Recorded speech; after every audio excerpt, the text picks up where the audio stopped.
This the webinar is being live streamed, so. You're good to go. Thank you so much. You're welcome. Welcome to the Housing and Human Services Committee of Manhattan Community Board 4. This is our July meeting. We're on all 8 because of conflicts. And let's go first around introductions. Maria Ortiz, I'm co-chair. Liam Buckley, member of the committee. Roberta Barnett, member of the committee. John Nolan, member. Katie Stokes, member. Frank Sloan, member. Paul Ames, public member. Katie Savage, member. Pete Diaz, member. Matthew Klein, member, new member. And online members, starting with Hector. Hector Vasquez, member. Kevin Collins, member. Okay. And then we are going to go to members of the public first in the audience here. Matt Sullivan, planner with Hudson Development Company. Matt Robinson. Online. Introduce yourselves, please. Starting with Christian. You're on mute. You're on mute. Apologies. Christian Banovich, New Amsterdam Property Management. Joseph. Hi, Joseph Goldsmith for the owner of the Hudson Hotel, attorney. And Alberta. Alberto Smekey, ownership of the Hudson Hotel. And Edwin. Yes, Edwin Tang, architect for the Hudson Hotel. Okay. And just to welcome to the room, one of our long-term public members. Travis Savage, public member of the committee. Take your spiel away. So just a couple of ground rules or rules for engagement. First is that this meeting is being live streamed. I see we have some participants. I don't know if this is your first time joining a community board meeting. However, we are being live streamed on YouTube where it will live forever. Also, oh my goodness, we have a hybrid meeting policy. You can find it on the Manhattan Community Board 4 website. Essentially, we can have meeting members, the committee members online. The only thing is they have to keep their cameras on during the course of the meeting. Let's see, what else is important to know? I don't have the notes in front of me. If it is your first time participating or joining a meeting, usually how we function is we have a presenter here speak about whatever topic or issue is at hand. Then the discussion goes to committee, where we ask questions and make comments with committee members, and then to the public. If you do want to speak, when it is time for the public to speak, please raise your hand, your virtual hand, and we will bring you over. And then the discussion goes back to committee, and sometimes we vote to write a letter or resolution that goes to the next full board meeting. The next full board meeting this month is a little bit different. It is on July, does anybody remember? 29. Wednesday, July 29th. No, July 23rd. I'm totally making it up. You said that with such conviction. I We did. believe you. Trying to own it, but. I thought it might be July 23rd or 24th, so it is July 23rd, the next full board meeting. And that's our only meeting of the summer until September. Yes, thank you, and I will, and that is it, and I will let you. All right, so let's talk about our agenda for tonight. I'm gonna talk about the agenda, then I'm gonna have some new members introduced to the committee or coming to their first committee. And first we have the Henry Hudson Hotel, 357 West 57th Street.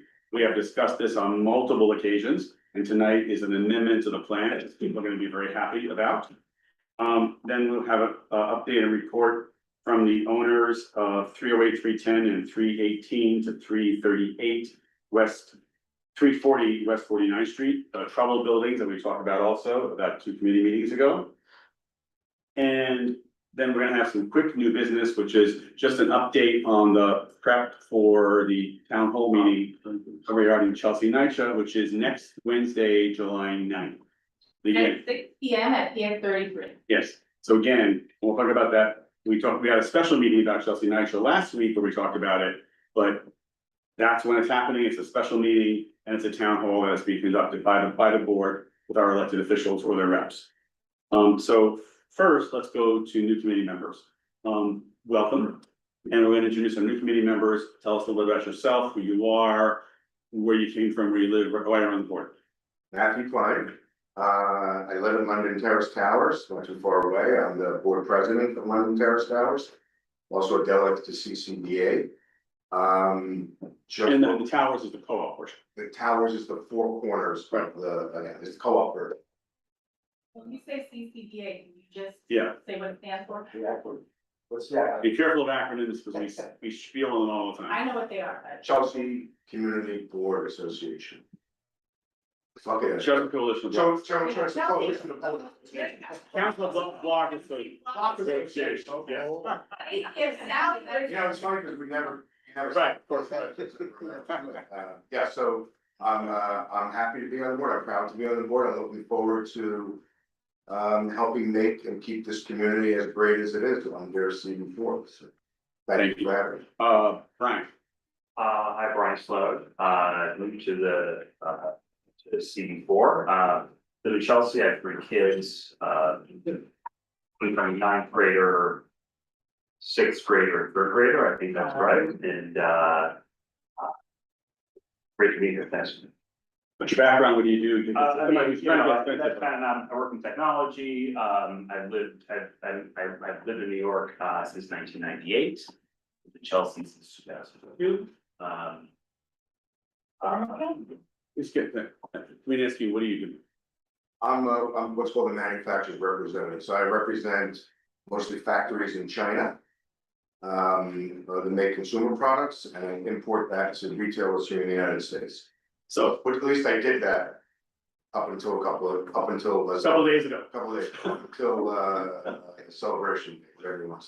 Sometimes the committee members are supposed to go around the room so we can introduce ourselves to the community members. Sorry, Maria, who you are, where you're from, what you do. Well, before you do that, just because you said that, I have 3 older children that live in New York City in community board, and I have 3 grandchildren.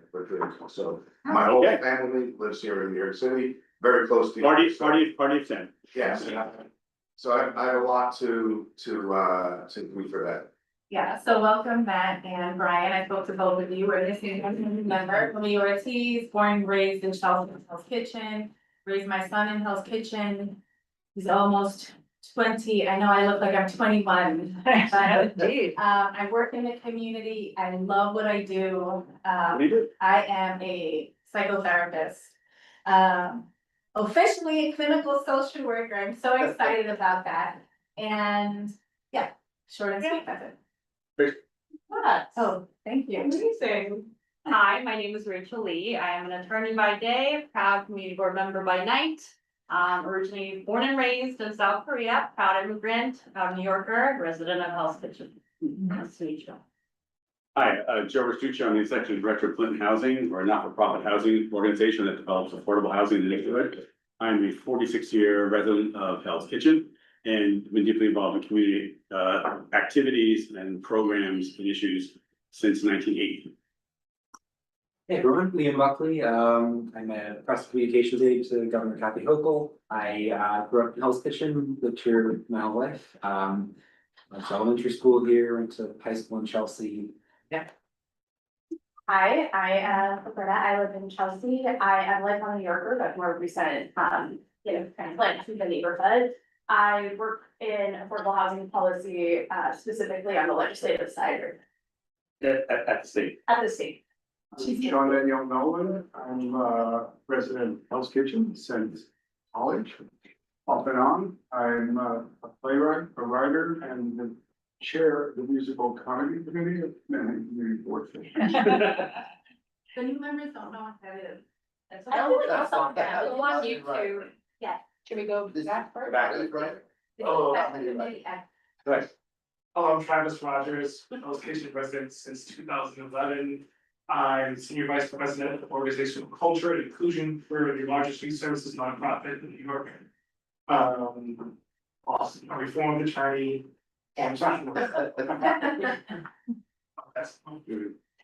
Dolores Rubin, 56-year resident of same building. Hell's Kitchen. Wasn't called Hell's Kitchen growing up, I know. called Clinton. Oh, Still called Clinton. Work in finance, been on the community board for, I guess, 12, 13, just former chair. JD is a former chair also. Didn't mention that.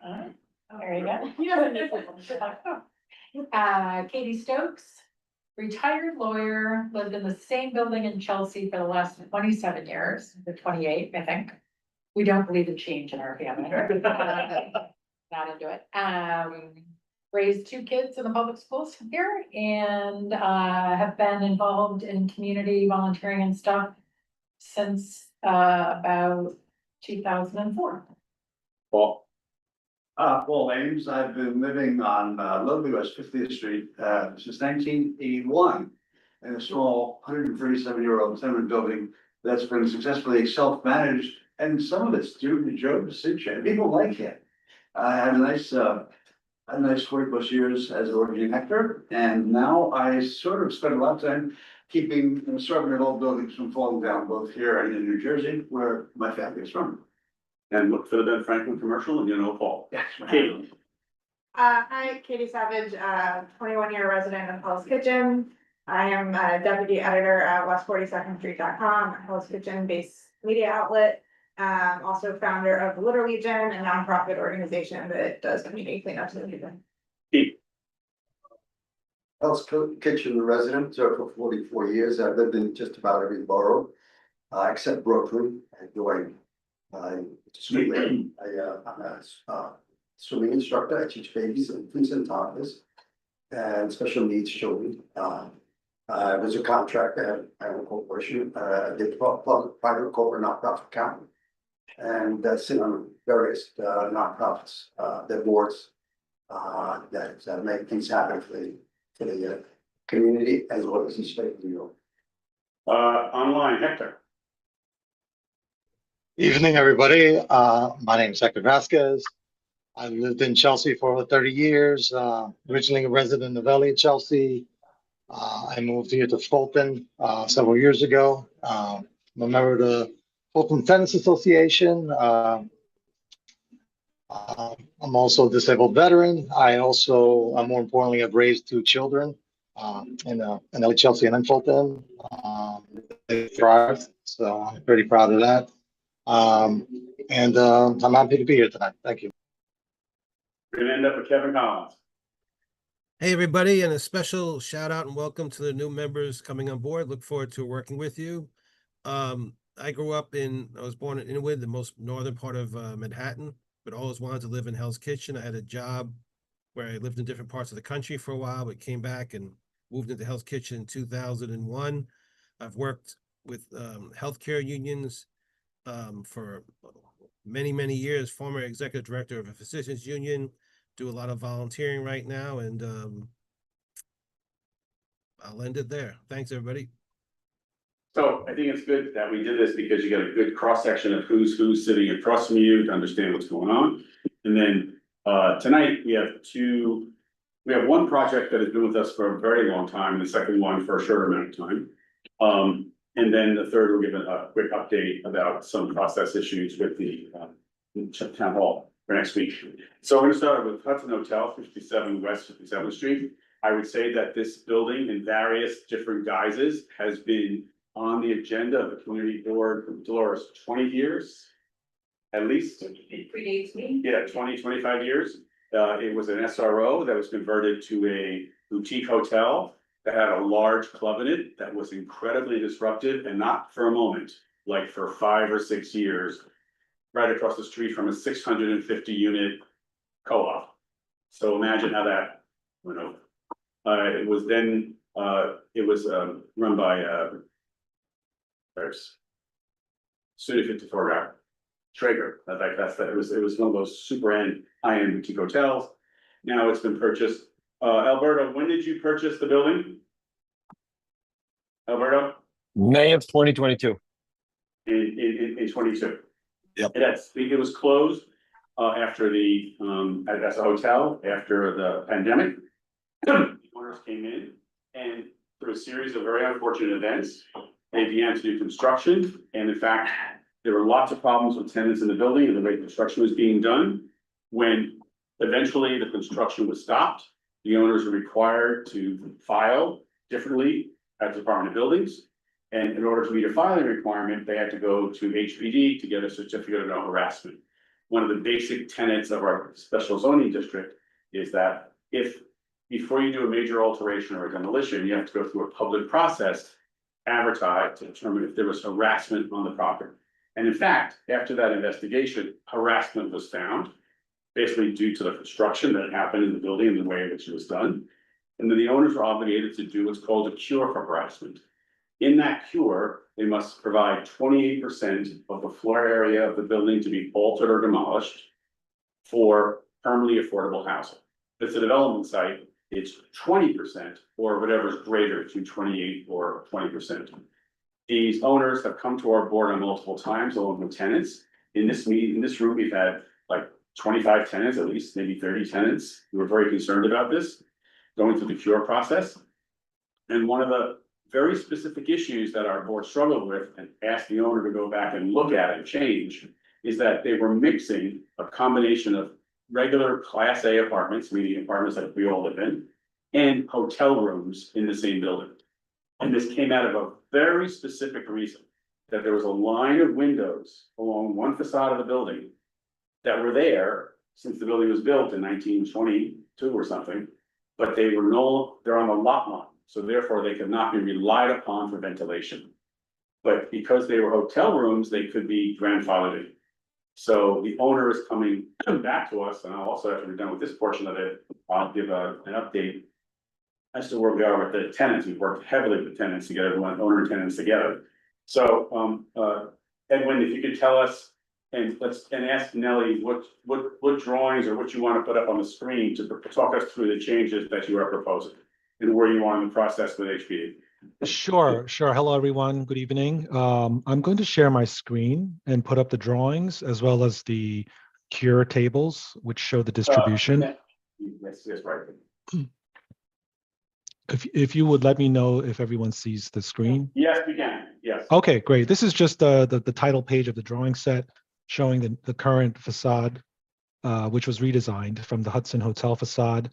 New ownership is trying to modernize everything, upgrade it for code compliance, etc.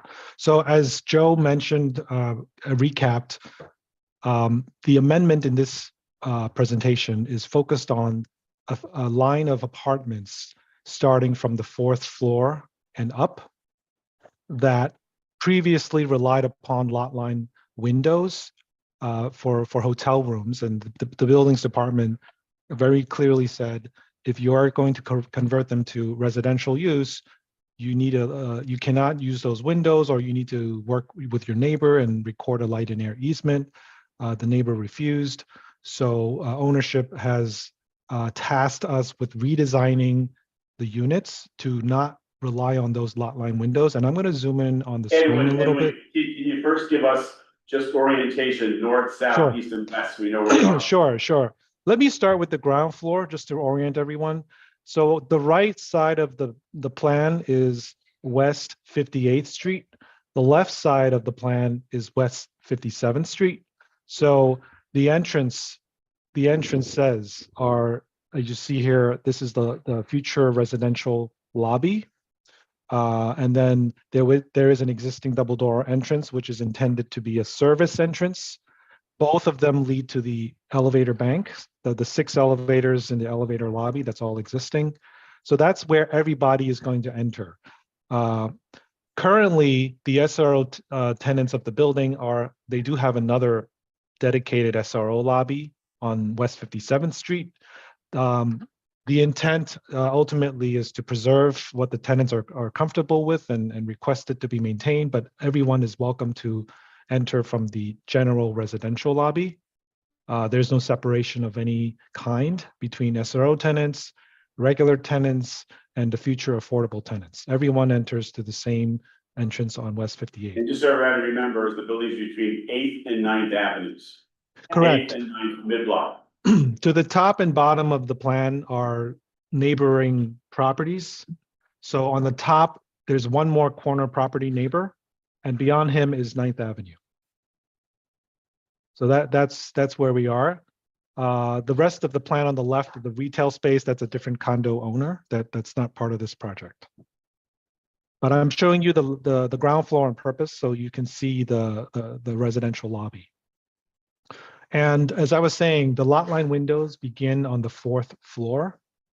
And I wanted to zoom, it's on the top of the plan. This lot line is opening onto the corner neighbor, which is an existing 6-story rent stabilized apartment building. They also have a light court facing this common lot line. So I'm going to zoom in a little bit. On the 4th floor, there are 3 lot line windows. Previously, there were hotel units opening upon it. So we have been tasked to redesign the future units to only draw windows from the court, the interior court of this property.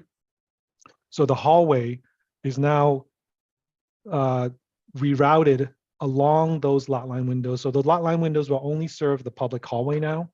They no longer serve any units. So the 4th floor, and I'm going to go up 1 floor at a time. And you can see on the 5th floor is all the lot line windows begin in earnest from the 5th floor and up. So multiple rooms had to be reconfigured, multiple units, I mean, had to be reconfigured to draw light from only the interior lot line or the streets. So you can see this upper right unit here is a studio because they only have 1 qualifying window facing West 58th Street. The rest are just non-light and air windows. They are just legacy lot line windows that are going to stay. They cannot be relied upon for any kind of bedrooms or living rooms.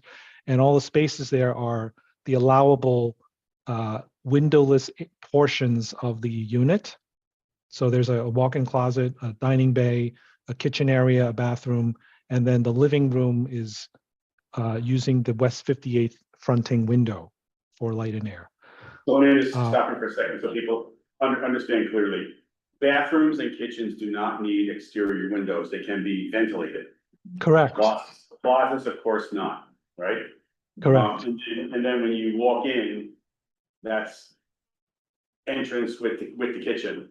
And it's Correct. only main living area that requires a window or a bedroom. So by making a studio here, they've gotten around this whole issue because there's 1 window. Yeah. Clarify, so, but the windows are still there, like in Yes. that studio. You would call these like convenience windows. Okay, That, but but they're not covered up or anything. no, they're not Yeah. covered, but they can't be I relied understand, on okay. for the future. But in the hallway, they did take those away. No, those are. I mean, that they put the hallway there, right? Edwin, aren't there still windows in that hallway area or not? Yes, there are still windows in the hallway. We don't have to seal them. We can maintain them, and they're just going to be making a brighter hallway for the hallway people who use it. ventilated also. Yeah. Yeah. Yes. Correct. But I guess I was just wondering if you could leave them. They're all left. They're left. I mean, I guess if you could leave them in an apartment, it would give the apartment more light. They did. But I guess you're saying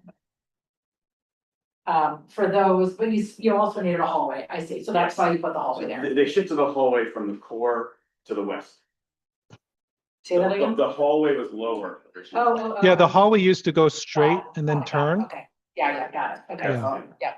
What's the distance between the building to the west and your building in terms of where the window is? How much, Yeah, I think it would help if I quickly show you on the Google Maps. Yeah, I'll just show you the satellite view so you can see directly. They have a light court of about, I would say, 6 feet, West 57th Street. That is definitely higher than the least you got. So here is the neighboring build. Here's the Hudson Hotel. Here's 9th Avenue. Here's that neighbor, and you see the Armor Pizza Cafe. That's the building. The neighbor has its own light court. They have Which they're required to keep, right? They have to keep it. They have rent stabilized tenants. They need it for light and air, and that court is on their property. There are a lot of, you see all these lines of windows. They overlook that court on the bottom, and they've been here since 1922 as It's in hotel the event that that building were redeveloped or demolished and vacated, that someone could build taller and obscure those windows. That's what they're trying to treat this issue. Department of Buildings cannot say you can't do that because they could. Somebody could in the future. Correct. Thank you, Edwin. That No helps a problem. great deal of visual. Bring us back to the plan. No problem. Shall I keep moving on and show you the upper Yes, floors? yes, please, go ahead. Okay, Yeah. okay. So that's the fifth floor, and then it kind of repeats. You know, every floor, the same upper corner unit uses that one window as a studio, and then the hallway, you know, meanders around where the lot line windows are. All lot line windows will remain as they are in this today, except that the middle chunk where the hallway is, no more units because of what Joe just described. So here is the 11th floor. It keeps going up, and then the building starts to set back from West 58th Street. Once you hit, I'm going to tell you. Once There we you go. start to hit, yep, this is the 15th floor, and you see there's these two units have a terrace, a setback terrace, but you have the same issue, but the building starts to pull back from the street. So we've kept this kind of line, these two lines keep going up like this. No more lot line windows. And then if it sets back a little more, once you hit the 18th floor is the second setback. So the building keeps getting shallower and shallower, but the same situation on the top. And then you have 19, 20, and then on 21, yeah, 21 is the third setback. So these street fronting units have a terrace. The terrace also has a door from the hallway on this level. And you can see how the meandering hallway got shorter and shorter. And in this case, on the 21, it's just a wrapping around one Setbacks, unit. push everything back, right? Right. And then you get to 22. And that's effectively, 22 is where you have a lot of those orange SRO tenants. They are still living there as we speak. They have the right to remain. And we had that one unit on 22 where it didn't meet the size requirements for a residential unit. So all we could do is make it into a super's office. So that's a non-residential, it's basically an office. So there's nobody there. It's a vacant, yeah, it's a vacant unit. It was a hotel unit lawfully, but now that we're doing this full building conversion, and the reason we're doing this is there were concerns at prior meetings at the community board here and also with the agencies at the city about the commingling of hotel tenants versus permanent residents. There were security concerns, there were operational concerns, quality of life concerns. So ultimately ownership took all this in and made the decision to just eliminate hotel entirely. So this is a pure 100% residential building. And then the last floor is 23, where you see the last of this meandering of the hallway. We in this redesign, which focused on this upper right corner of the floor plate, we tried to minimally reassign units that were already accepted by HPD as affordable units. But there were a couple minor reassignments. What I want to show you next is the HPD cure tables to show you that But you these still met the same square footage requirement. Yes, we met the same 28% minimum floor area requirement for the entire building. We met the 5% mobility impaired units that had to be assigned throughout the building, and as well as the 2% of hearing and vision impairment units for people who have those needs. So these plans were submitted to HPD and DOB. They both have approved them. And the only holdup is, of course, going through the process of the community board approval, as well as HPD's execution of the cure agreement, the declaration, and all the rest of that process. So just to, so everyone just know that DOB and HPD have reviewed these. They have indicated that they accept them from a technical and code compliance and zoning compliance point of view. And we're just we have to go through the rest of the process with the community board and the HPD execution of the cure. Let me now open, oh, sorry, you had a question? No, go ahead. Okay, I'm gonna switch my share to the, and I believe Nellie has all these files and Joe, right?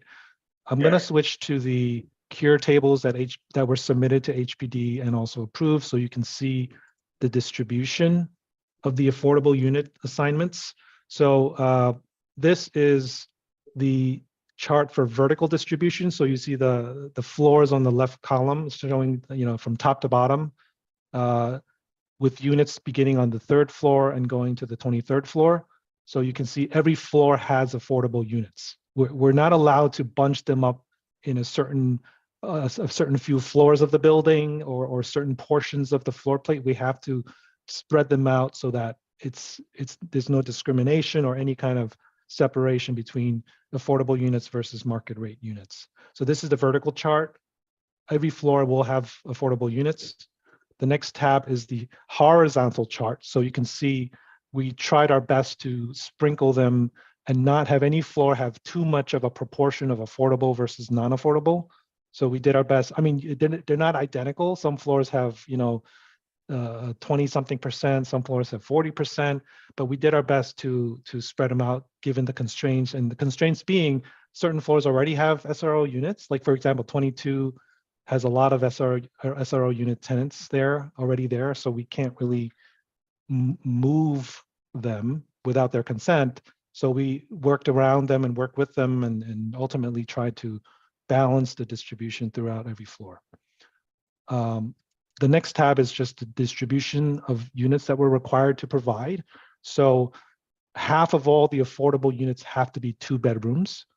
25% have to be 1 bedroom, and the final 25% can be studios.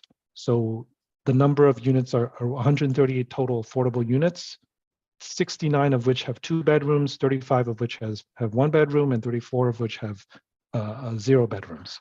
So that's the unit mix requirement that we're required to provide and that we are providing. And 29 are SROs? 29 are SROs, but they're not counted toward the affordable mix requirement because Those are existing tenants. those are just kind of existing normal residential tenants. They're regulated separately by SRO regulations. I believe the HCR, the New York State HCR, Housing Community Renewal, regulates them, but they're not. I guess ownership tried to have them fit the affordable, but a lot of them cannot income qualify. So that was one of the requirements. HPD made it clear that if they don't income qualify, they can't be counted toward your affordable requirement. So we're not counting them toward the affordable requirement. Well, Edwin, as you know, we're not quite done with that yet. I'm going to give a report on that too. So just keep going. Okay. Yeah. Sorry. Go ahead. Wait, I'm going to answer. Okay, so just a couple of questions first or comments on the revised plan. Can you go back to the vertical distribution table? Sure. Oh, why are there no affordable units as part of the cure on floors 24, 25, 26, and 27? 24 is it's a different condo owner. 24 has like a penthouse unit that's existing. And then it also has a manager's apartment that is a duplex that spans from 24 to 25. And then 26 and 27 are like cooling tower levels with, what do you call them? Supply water tanks for the building sprinklers. And they're mechanical. Yeah, they're mechanical. 25, 27, 26 and most of 25 are mechanical. 24 has one, and the floor plates gets really small in 24. So there's like one penthouse unit and a manager's unit on. Just want to come back to the committee. I was unclear because of this presentation. Explain to us that our past presentation is affordable units on all floors except for the owner's own penthouse unit, which that is 24. I thought that was further up. So this is the same as the broader plan presented to us before. Can you go and look on that horizontal table for a second? Yes, sure. So it seems that there's some anomalous numbers here. The 3rd floor is 60, kind of small to see, but 61%. And then 11 is 42 and 12 is 44. I think especially that 61%, we have a lot of questions as to why so many portable units bunched on a lower floor. So just anticipating committee response on that. It sounds like that's gotta be worked on a little bit more. Are you able, given your layouts, and your approvals with HPD to swap around and not have a problem? It's a very kind of game of balancing many requirements. It should be noted that the third floor previously was like a hotel operations office floor, so that that we converted all the units that had all the spaces that had windows facing the court and facing the streets to become new residential units. We tried to, it previously had 0 residential units, but it's part of the constraints that we had to work with. We're just looking at the floors that have 15%, that have a much lesser 21%. You have considering these are all apartment lines, and the apartment lines are the same, and they meet the same requirements. Didn't he just show us that the apartment lines aren't the same because as we go further up, we have different shapes, so. No, that was just for the corner. The rest of the building, the apartment lines are pretty much the same, it seems. Okay, so Edwin, are the sizes of the apartments on the third floor, are they slightly different size apartments? I know that you also have to accommodate for ADA compliance, et cetera. Do we have more of those units there?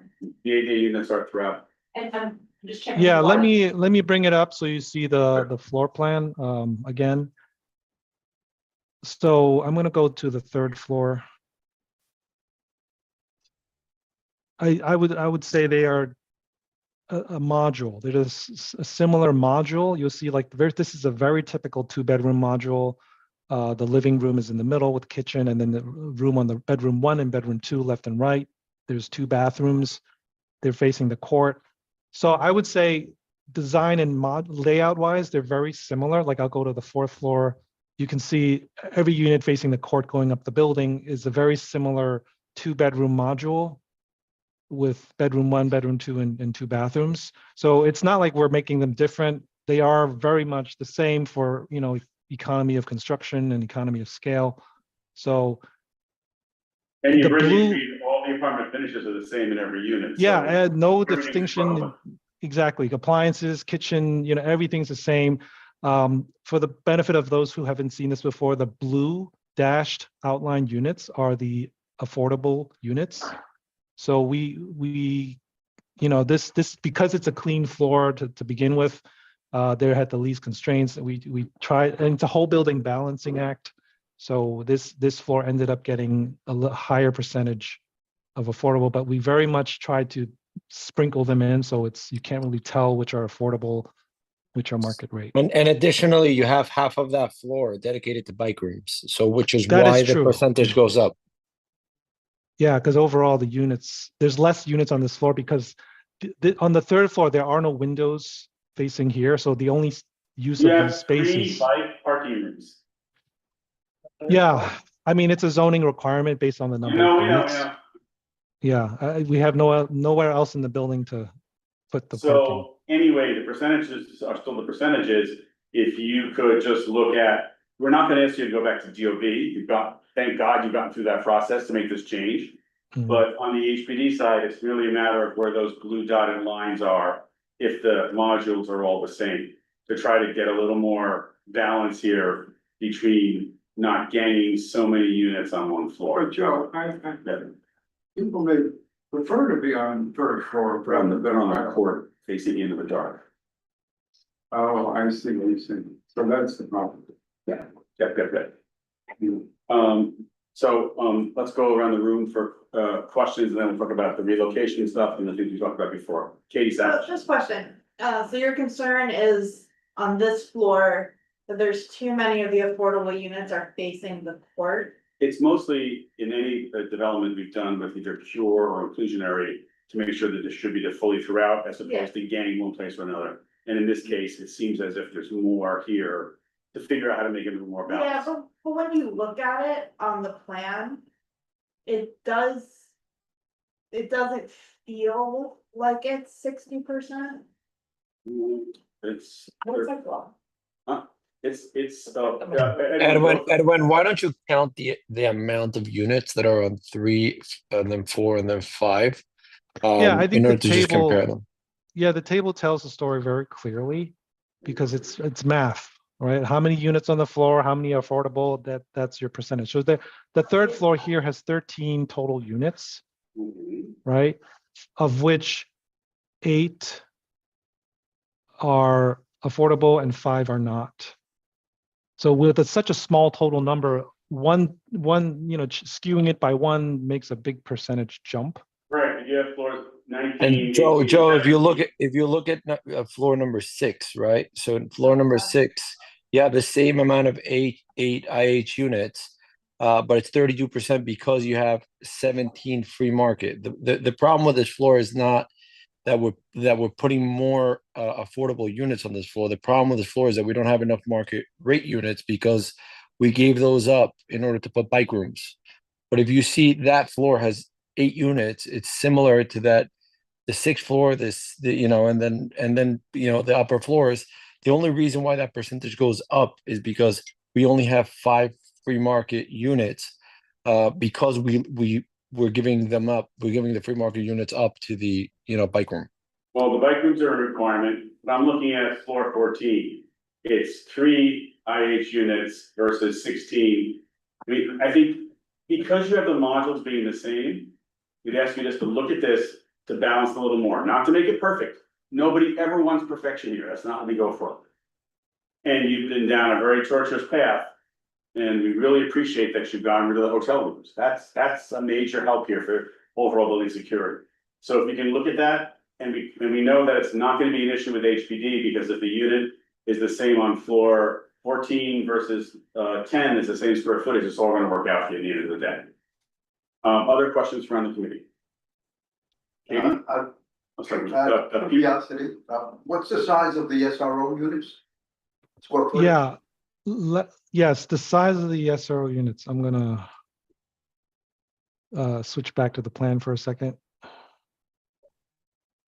They are very small, I can tell you. The Hudson Hotel was a hotel where rooms were very small. The floor plates are shallow, and it's funny because a lot of the SRO tenants were offered the larger future units, and I guess people get attached over the years. Oops. And they don't want to move, and they have a right to maintain them. So I'll go to the typical 22nd floor where you see a lot of orange SRO units. So here's, like, you can see they're basic. We're still seeing the horizontal distribution table. Oh, I'm sorry. Let me share this one. So here is the 21st floor, where you have a higher percentage of existing SRO units.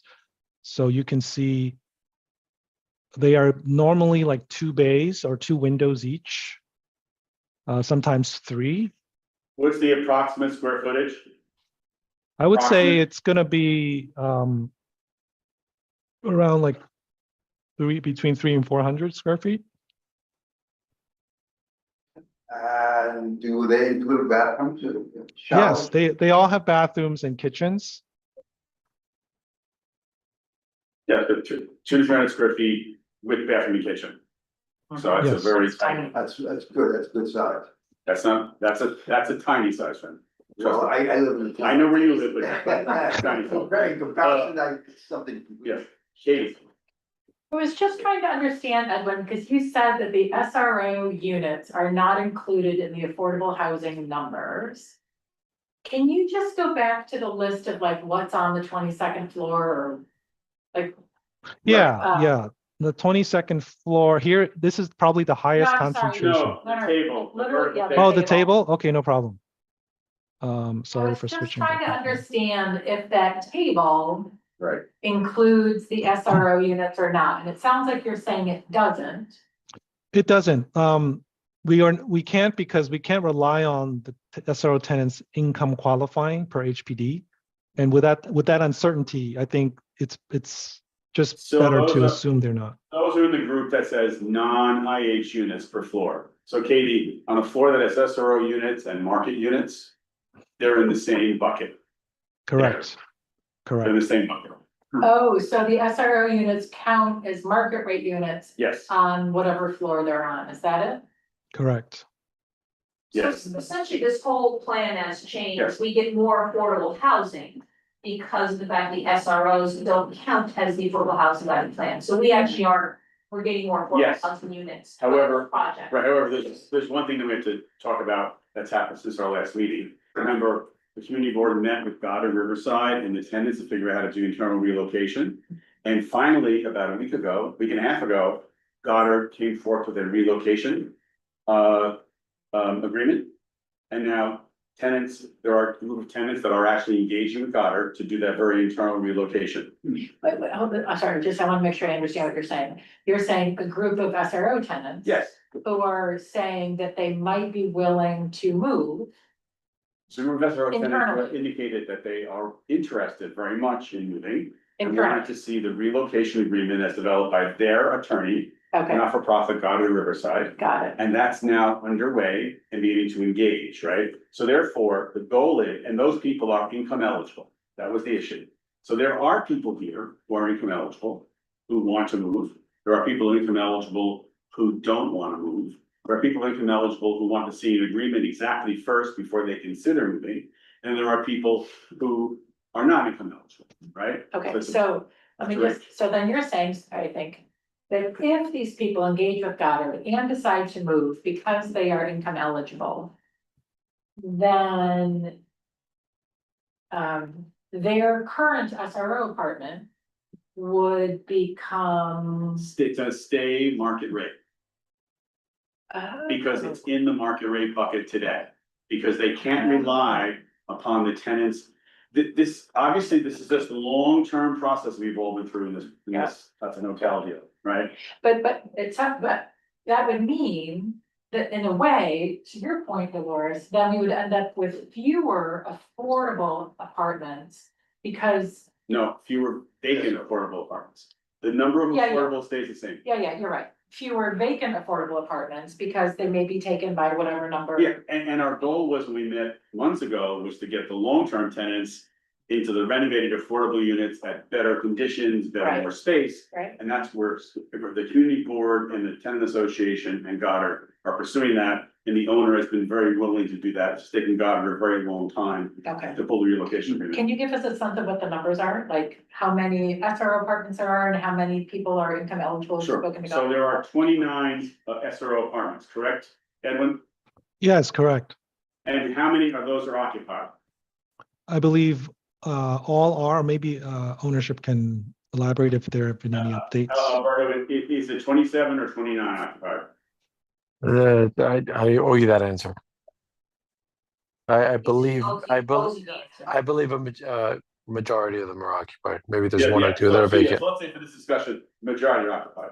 And so far, to my knowledge, Goddard has between 10 to 12 tenants who are interested in doing the internal transfer that are eligible also. And by the way, the board, since our last meeting, has had 5 meetings or 4 meetings with HPD to get the requirements slimmed down, to make it as easy as possible for the long-term tenants to qualify for this. And now it is only attestation of income and primary residence. Those are the 2 things they have to do, and then they can qualify for this. We really want to figure out a way this would benefit all long-term people who live through all the various issues and problems in this building. Roberta? Is there a plan to, or have there already been renovations to the SRO units? I know that was something that was discussed. If so, is there a relocation and return plan for those? Was curious to hear an update there. Yeah, that's also part of the relocation agreement, that people may choose just to relocate from X and go back to X after renovation. Also, people may opt out not to have certain things done in their apartment, but there has to be code compliant issues here. Like the plumbing's gotta go through, and the things like that are gonna have to happen. Are tenants going to opt to remain in those units while that work is being They done? were given the option Okay. by law, because if they want to, they can live through it. I sat in multiple meetings and counseled people, you don't want to live through this if you can avoid it at all. JD? No, what did you say, Rachel?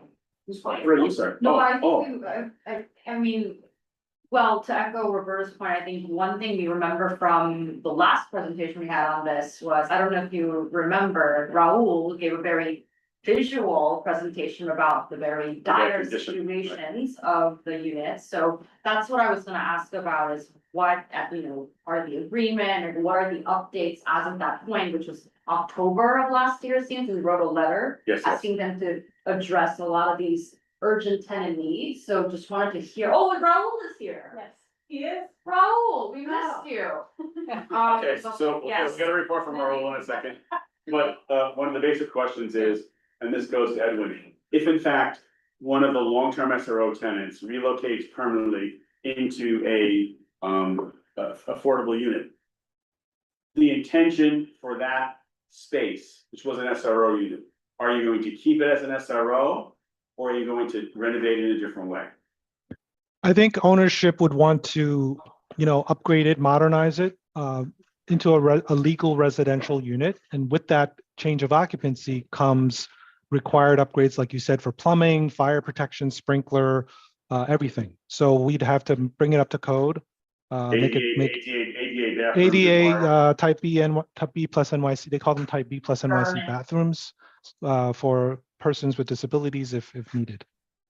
Do you have a provision in your cure agreement as to what happens with those units? Because we're concerned that that may be change some of the nature of this in any way, shape or form, or affect tenants, for example. You may have somebody living either side, all of a sudden they're staying and then there's gonna be construction in the middle. Any provision so far in that, or is that something you worked out further? Well, I know by code, we're required where possible, because we're changing the occupancy of the building from hotel to residential. And to get a new C of O, the buildings department will make sure that everything is brought up to code for residential use. So we have to bring it up to code and update the layouts, make the rooms all compliant. Otherwise, we can't get a C of O. As for the cure agreement, yeah. Yeah, I'm thinking more of the cure agreement in terms of protections for long-term tenants having to deal with this. That's one of our go-tos here. That's probably more Alberto or Joe. That's Joe? their. You speak to that? There isn't any like specific requirement one way or the other on the means and methods to get from the current state to what ultimately the cure requirement requires on like unit classification and like unit distribution. That would be entirely between the tenants and the owner in like accomplishing the construction itself. The cure agreement is really more. No. Joe, what I'm going for here, and I think the committee's keying in on, is this whole process started when construction started without proper permits that created the harassment. We don't want to replicate that as part of the cure work. And I think we're going to ask in our letter tonight a proviso, some sort of protections for the long-term tenants if that happens, because it sounds as if at least 10 tenants may actually relocate, and that may affect people adjacent who are in long-term units. So you can just think about that, and we'll remark upon that to HPD, okay? Okay. Rob, can you bring over Raul Larios, Nelly?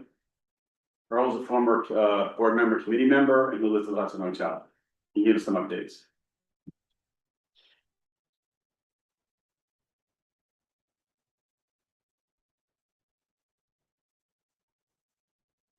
He was on our board until last month.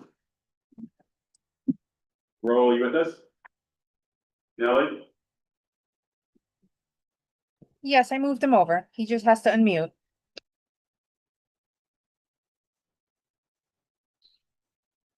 You can take down the chart, Edwin. Oh, you mean don't share the chart? Yeah. Okay. Okay, Raul Larios, you were a key participant in this, and you can. Fantastic. Well, thank you so much for the invitation to join you in this meeting, and thank you all for your continued service. I know the hard work that it takes, so thank you for doing that. And Rachel, thank you for remembering that presentation way back when. How can we forget? That's great. So there are a couple of things I heard though that I would like to clarify. On 4 different subjects I wrote down here. The first one was a statement about the income qualification. um, and that the number is more like 80% of the tenants income qualify and only about 20% do not.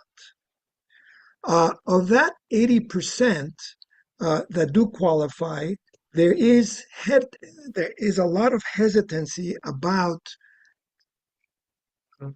a relocation because there continues to be a massive amount of mistrust in this whole thing.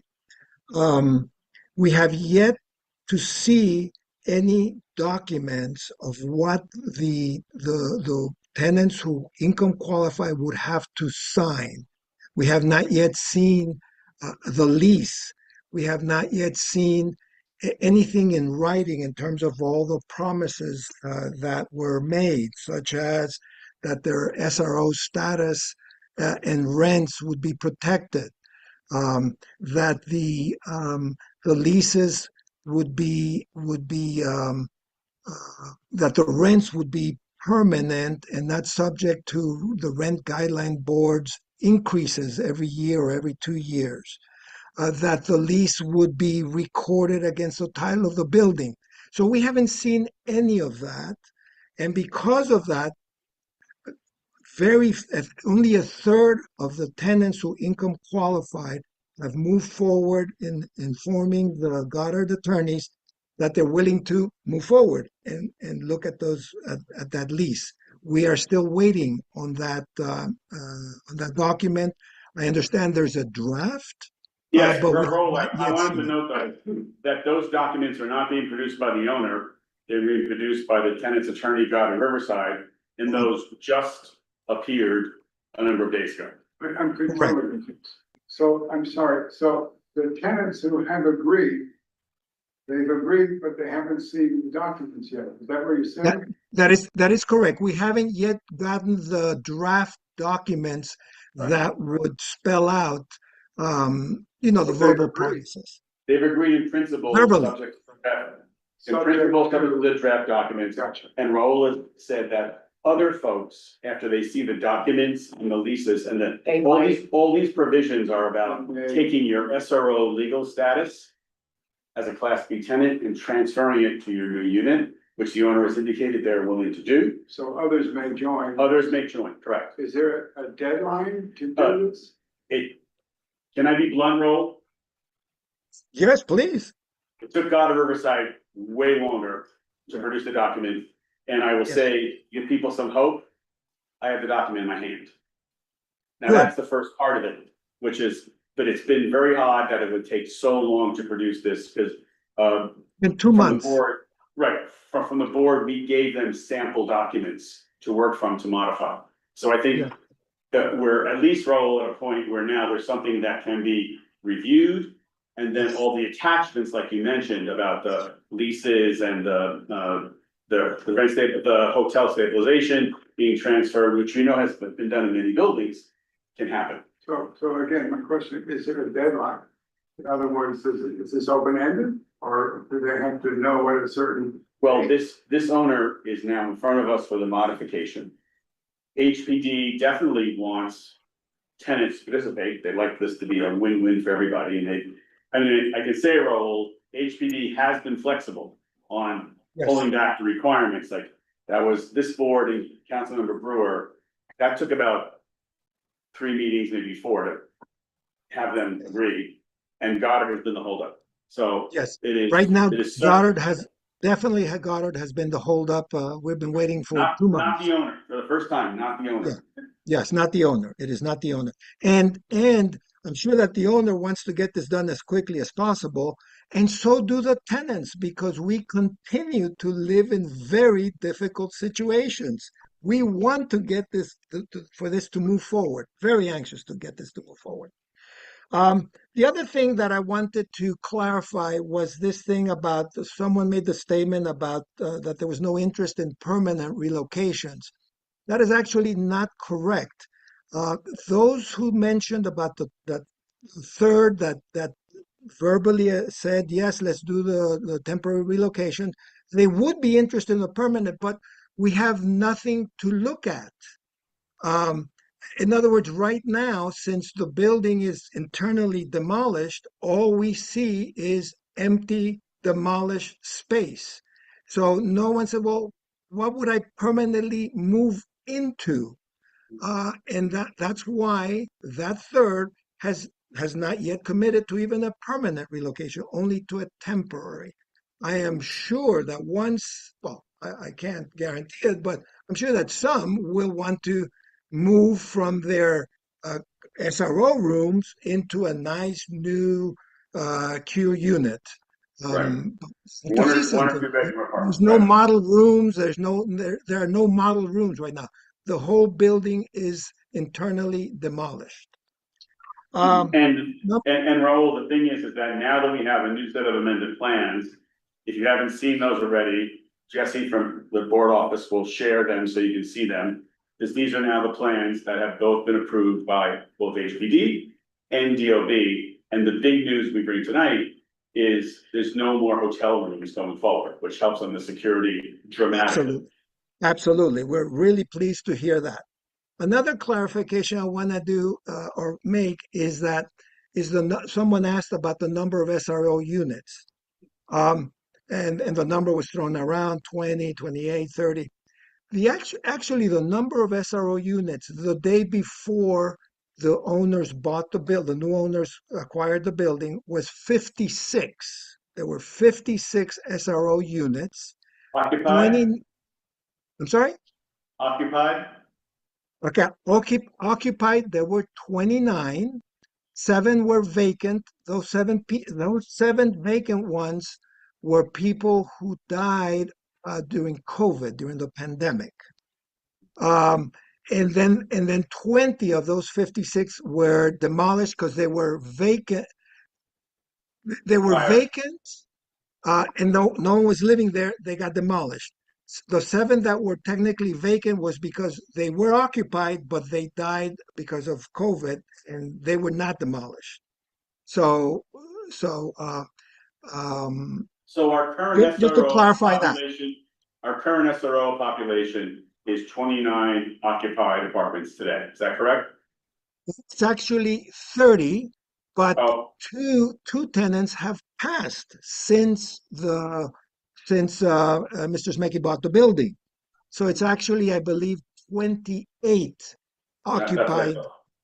Yeah, one more. It used to be 29 since we prepared this table, and then one more person died not of COVID, just passed away. Right, just, yeah.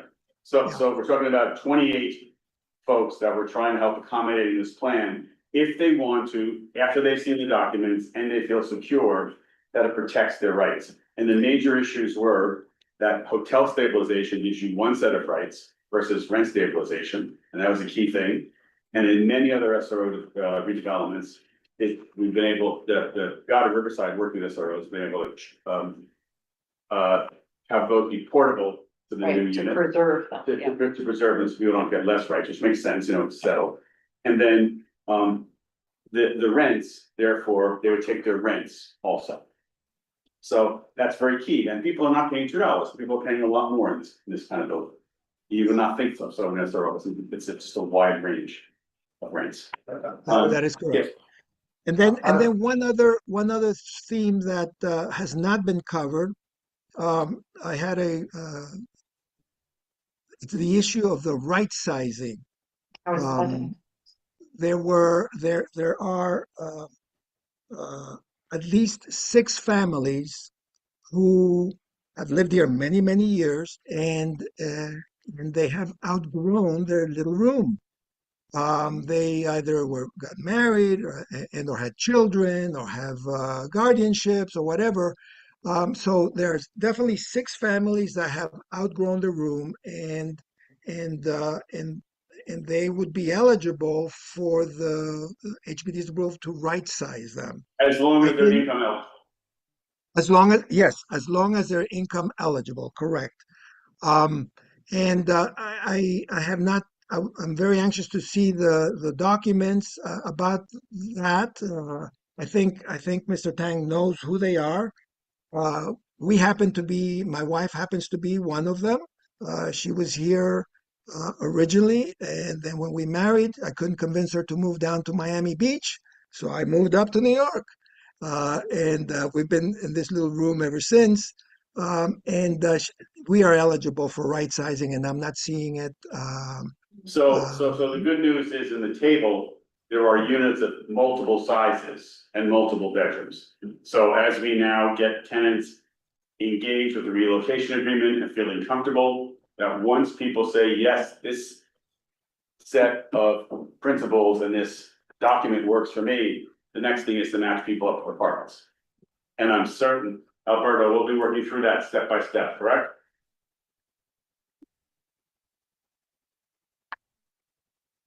Alberto? Yes, sir. Yeah. And that includes right sizing, it sounds like. Yes, Well, yes, yeah. Yes. I have a question. Yes, Pete.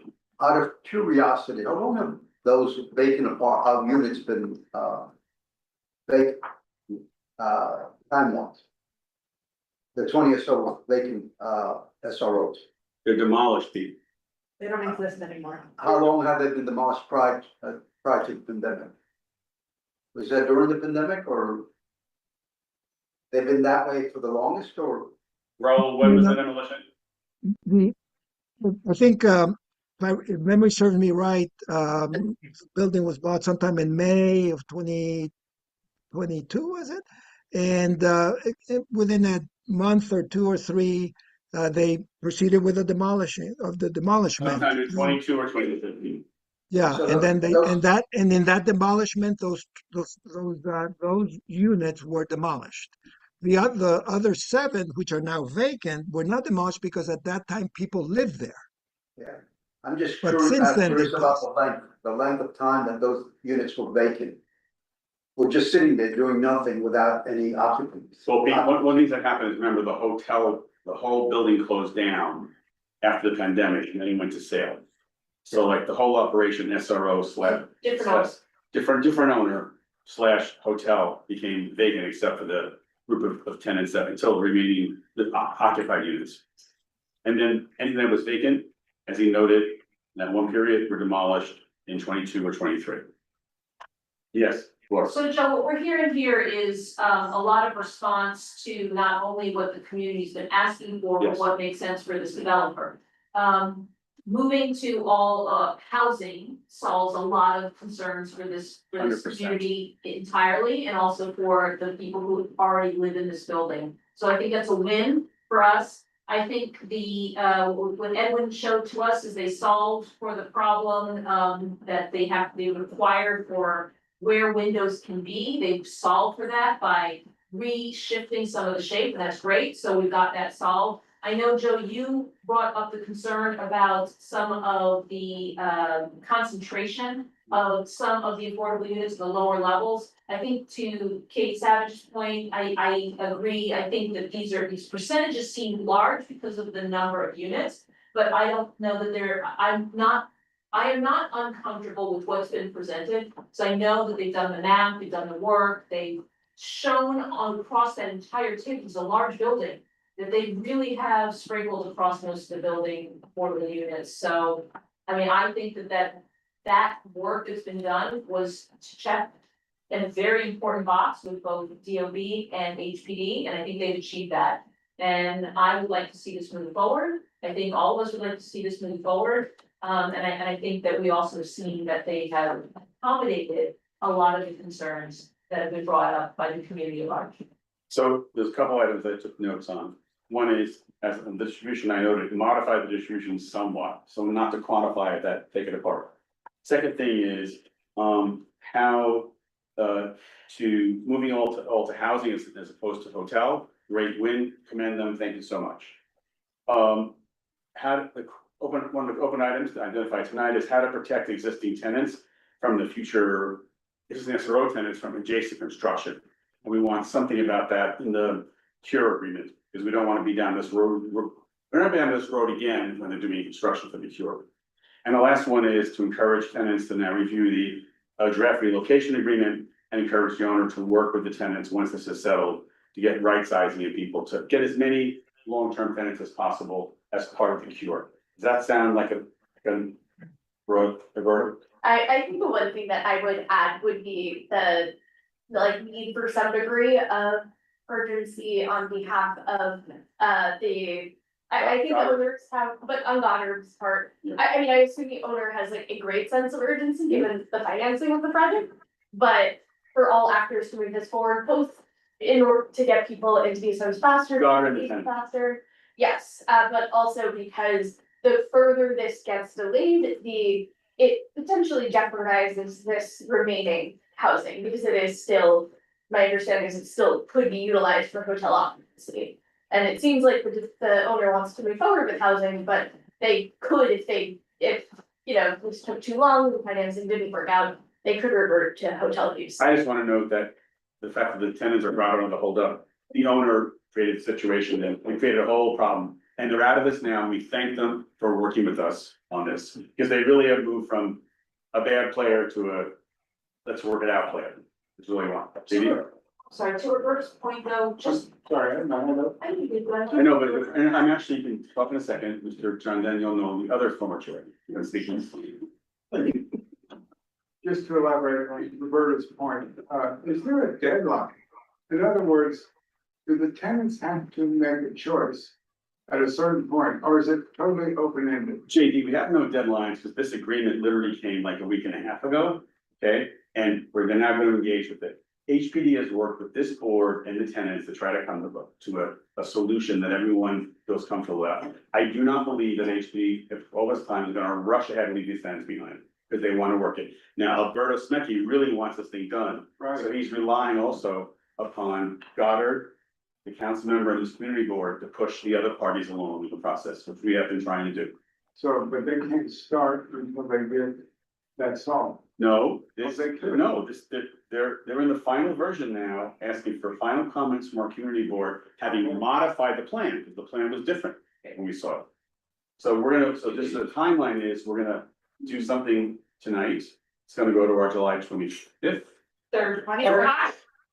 Our July 23rd board meeting, right? And it'll go out the week afterward, so that gives some time there, and again, I'm very certain HPD is trying to make this work, we're really trying to help these tenants. Along with the owner, to get this conclusion. Just piggybacking on Roberta's point about not delaying this. A suggestion to you, friendly suggestion, is for them to explore the, explore, instead of saying, because again, I don't want it to be read. No, the language saying- should be easy, so it's not. So that we're not Exactly. saying that if they do not find the mix that makes those percentages a little bit more even, that we are not approving. I have seen these owners really move their position to be much more willing to figure it out and. But again, explore, Right. Kevin has his hand up. Oh, sorry, Kevin, yes. I make the motion that we capture the essence of this discussion, reduce it to a letter and present it at the next full board meeting in July. Second. All those in favor of that motion? Where does the letter go to? Oh, it goes to HPD. All those opposed to that? And Goddard? All those, all those present not eligible? Okay, motion carries. Thank Next, you. Hector. You're on mute, Hector. You're on mute. We can't hear you. We can't hear you, Hector. Yes, I vote for it. Okay, thank you, Hector. Thank you. Hey, You're already going to have something to do with the show. Yeah. Hi, this is Edwin. May I make a comment? I just want to. Yes, of course.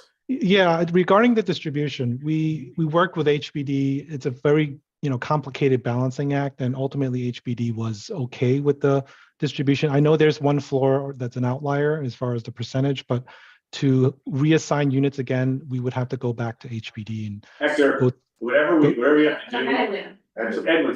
Edwin, whatever has to be worked out, trust me, HPD will be willing to do something in a very expedited manner. Now that it's not June 30th and they're closing projects, starting in July, they have a. And that's why I made the suggestion that it's not that we're saying we want you to move, we'd like you to explore moving that, so if it's possible, Right. great. But again, We're going recognizing for qualifying language in there. Yeah. Matt, sorry. If I understood correctly, Raul was talking about the SRO tenants not being able to understand what they would be moving into. That because it's destroyed. Well, Are there renders or any visuals to help this process along So they could see what they're moving. I think we now have a final set of plans, which we thought we had a final set of plans. I don't mean black, I mean color, model, render of the apartment that they will be going into. I don't know if we ever do that or not, but it seems very simple to me. We actually did see details and finishes and such in here, and we saw some of that. I think that's not really the big issue. I think the issue is the ironclad document that protects somebody. Sometimes when somebody sees something they really want, they read the document a little bit closer and try to get it done fast. It's the only thing I'm suggesting. I'm pretty sure that Edwin and their team, it's not that hard to do a model render. It costs about $50 to do a model and render of an apartment. I think they could do that, but I'm gonna say from having sat in about, I don't know, 45, 10 meetings in this building, it's the fear factor that's gotta be managed. No, I understand this fear, but sometimes it helps that fear when you know what you're going into, right? Like, it's very, all they see is a decimated floor. Right. They can't visualize what a new apartment's gonna look like, no matter what, so. If they just say, here's your new apartment, they might say, show me the paperwork, I'm ready to sign. No. If I may add, if I may add something to that comment, I did have a discussion with Alberto Smecki a while back where I expressed that fear that tenants were expressing to me about not doing permanent because they didn't know what they were moving into. And we discussed the possibility of him building a model room. At that time, he seemed to think it was a good idea. But I don't know if he ran into some trouble that because there is a stop work order in the building, he can't build a model room. I'm not sure if that's exactly what the problem was or not. Maybe Alberto could. But you could do 3D walkthrough models for $125. You know, literally $125. Sketch it out, do a 3D. Your tenant's gonna walk through their apartment, lay on the bed. Seriously. I think. I mean, there's modern technology. I think we'll put a note in our letter just to say that. Okay. But I think the bigger things we are dealing with is the fear management. So thank you very much, Alberto. Thank you, Raul. Thank you, Edwin. And thank you, Joe. Appreciate it. Move on to our next item, which is the conditions on the code enforcement issues at the West 49th Street buildings. And we're gonna go to Christian. And if you Hi, can give everyone. us some clarity as to where and what is happening today. Sorry, just so everybody knows, Black Spruce acquired these buildings in 2020. They have an Article 11 real estate tax exemption. There are income restricted units in here. And Katie, could you give us the synopsis of what's been happening in this location? In these borough buildings, there have been squatters. Of those squatters, there have been drug dealers. 2 women were recently sentenced to prison for the quantity of drugs that they had in the apartment. Other issues include illegal conversion to duplex apartments that go to the basement, and those are not secure, attempted break-ins, people passed out on drugs in the hallways, all sorts of, there's a person was murdered outside the building, tenant fires. So just a lot of issues, and not just with the squatters. In our last meeting, it was kind of alluded to that the squatters were causing a lot of the issues. The 2 women that are arrested were legal tenants under Article 11. And so some of the Article 11 tenants are also causing issues because there is no social service provider partner, and there's not a lot of. Yeah, there's a homeless cohort that has to be housed here as part of a regulatory agreement with no social services. So, and it's affected a much broader area than just this block, but surrounding blocks. Yes. So I'm sorry to go for that again, Christian. It's how to lay it out for new members who are not here. So tell us what has happened since our last discussion and where you are. Yeah, well, nice to see everyone since the last meeting, and apologies I can't attend in person. Hopefully everyone can hear me okay though. So I'm pleased to say that since the last meeting, I think we've made some very positive steps in the overall community and for the block, and I'll go through those, and then happy to have additional conversation or answer any questions as needed. So one of the main issues that we were experiencing, and Katie referenced it, certainly were the squatters. And there was just again, to not retread completely, but just so everyone is aware, the court system was taking a very, very long time in terms of actually processing the squatters for eviction. I am happy to say, though, shortly after our initial meeting, there was a squatter that was evicted, and this meeting right now that we're having is very timely because after 3 years in court, the last squatter that was causing a severe disturbance in the community and building 328 2RE has been evicted as of June 27th. So that's been a long saga that I'm very thankful has wrapped up. So as of today, we do not have any more squatters in the community, which I think everyone should be happy about. We certainly are, and I know the tenants are happy as well. So that I think, what we are being very mindful of, though, as we've successfully removed the squatters, is to make sure that additional squatters do not enter the buildings. And if there are any individuals who are trespassing, that they are, quickly identified, that the police are called, so on and so forth. So to tie into that, I am confirming that all of the security cameras have been upgraded and are operational. These are also, these cameras are being shared with the NYPD. And I also know separately that the NYPD has set up also their own additional cameras on the block to monitor. So we do have additional security from that standpoint, which is functional, which was not entirely the case when we first met. So that's positive. The next positive point was just in terms of the entry to the buildings. There were several of the intercom systems that throughout the years have been damaged, fixed, damaged again by individuals who are cutting the wires. We've since we've upgraded in a sense that we've actually embedded the wires so they're not accessible to individuals who want to tamper with them. So now all intercoms are now functional. We've sent out multiple communications to all of the tenants to make sure that they are registered on the new intercoms. So the combination between the squatters not being in the building, who are therefore not allowing entrance to other individuals who should not be in the buildings, coupled with the intercoms now fully functional and working, are all very helpful to their overall project being in a much better place. I'll stop there. I have more to share, but I think these are very important points that I don't want to necessarily skip over briefly. Question. Yeah, JD. Thank you for that. Just a question. I don't understand.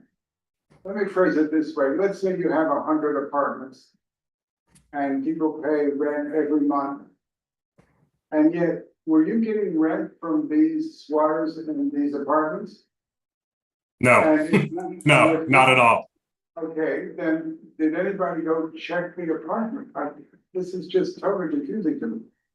So do you now have a system where if you don't get a rent check from one apartment, you go knock on the door and see what's going on?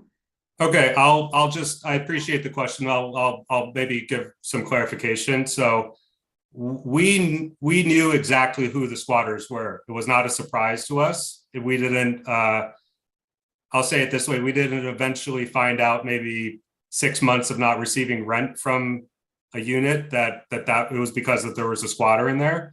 What occurred, unfortunately, and we're not trying to point the finger, but what did occur is that there was an individual who broke into the building, who presented false lease documents to the police. And because of that, they then had tenant rights or squatter rights. And I know this sounds very backwards because it is. We were at that point, our hands were tied to actually, we can't remove the individual, we can't touch the individual, we can call the police, which we did. They said, that they're now in the building and they have those rights. And, fast forward 3 years later, after an enormous legal expense and no rent being collected, of course, they were finally evicted. Just want to know, your hands were not tied so much as you came to us last year, very new with the company. You had to aggressively pursue those legal actions, and we know housing court's slow, but now I think you're really focused on the housing court actions. Because in fact, JD, they did relate to us that people gave fake leases to the police. Yeah, I understand And that, that's so what they what's skimmed it. preventing that from happening? That was my next question is. Well, that was my question. Okay, good. So what is to prevent that from happening again? Somebody goes in. How are you securing the They don't vacant pay the apartments? rent for 6 months. It's not rent, JD. It's not rent. There's. Somebody breaks into an apartment. How are you securing the building? So for the vacant apartments that we do not see a replay of the same script. Mhm. Yeah, great question. And that's exactly what I was referencing in terms of the cameras and then the intercoms functioning. So if someone cannot get into the building, then that's step number one. If someone does enter into the building and we see that they've entered illegally, that footage is then immediately sent to the NYPD. So there can be no question as to where is this individual from, that they have any rights whatsoever. And then also third, we are the team that's on site. We know which units are vacant. They are proactively checking, making sure it's secured, that no one is tampering with the doors. So that's happening daily. So is your protocol that you're checking all vacant apartments once a day? Yeah, I don't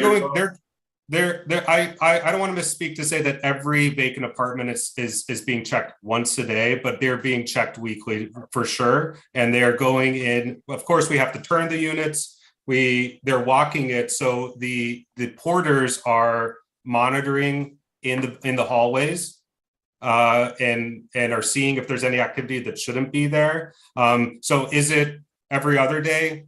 Yes, that's fair to say. I can get clarity from the team to make sure that that's the case. But everything I just referenced is making sure that if there is another incident that occurs, that we're able to resolve that, I think, in a much quicker fashion with the police's assistance. Kevin, online, followed by Paul. Sure. Thank you very much for your update. A macro and micro question. On a macro basis, is there any current way that you or your team is meeting with the tenants or a representative of the tenants on an ongoing basis? Let's say once every 2 weeks or twice a month, just to have a discussion back and forth. If there's a running list of issues, is there any kind of communication put out to the tenants saying, hey, this has been addressed, or this is, will take 1 week to address this? So that's kind of a macro question. And then just choosing one issue, like a micro question, there was some discussion and concern about folks going from building to building over the roofs. Yeah. Has that been addressed in any manner, securing the roof doors or any kind of methodology to prevent that? Thank you.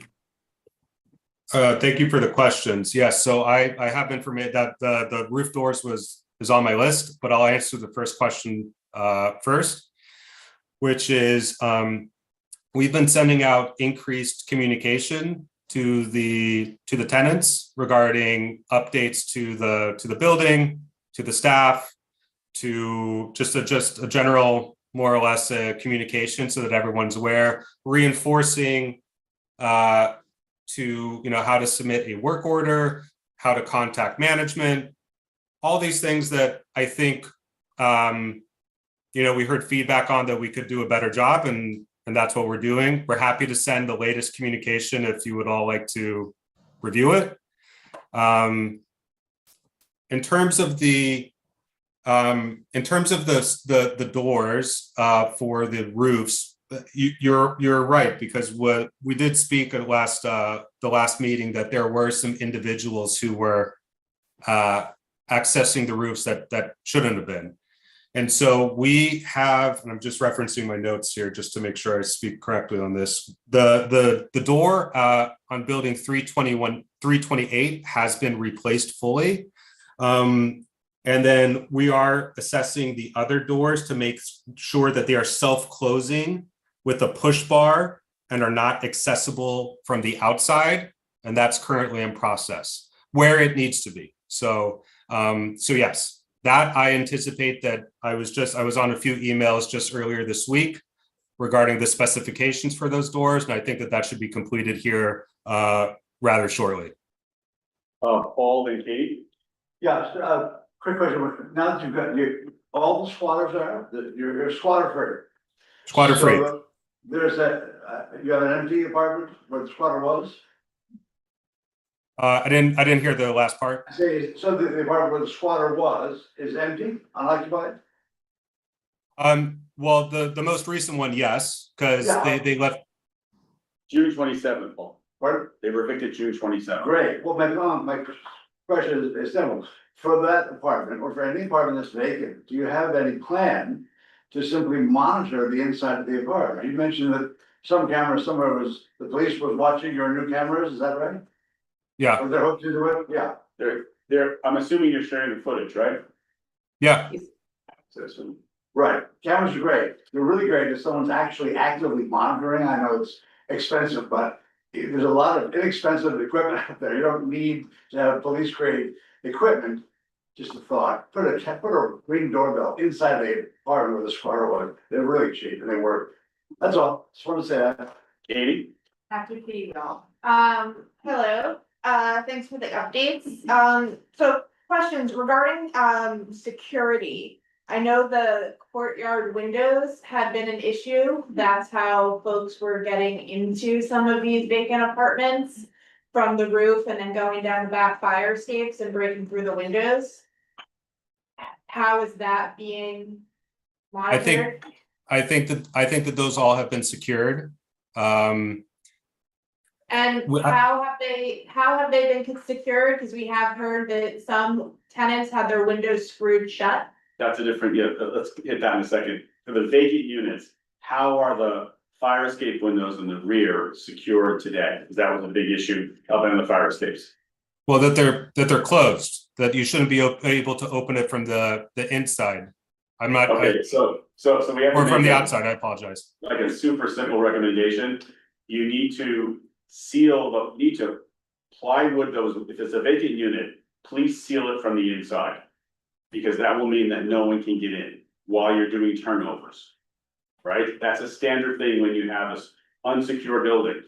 You may have camera coverage do you have camera coverage in the rear of the building at this point or not? Yeah. Right, so the thing of it is, and Katie's right, you cannot be in a position where somebody at night sends somebody else down a fire escape and breaks through. So it's simple to do from the inside, you just seal it with plywood.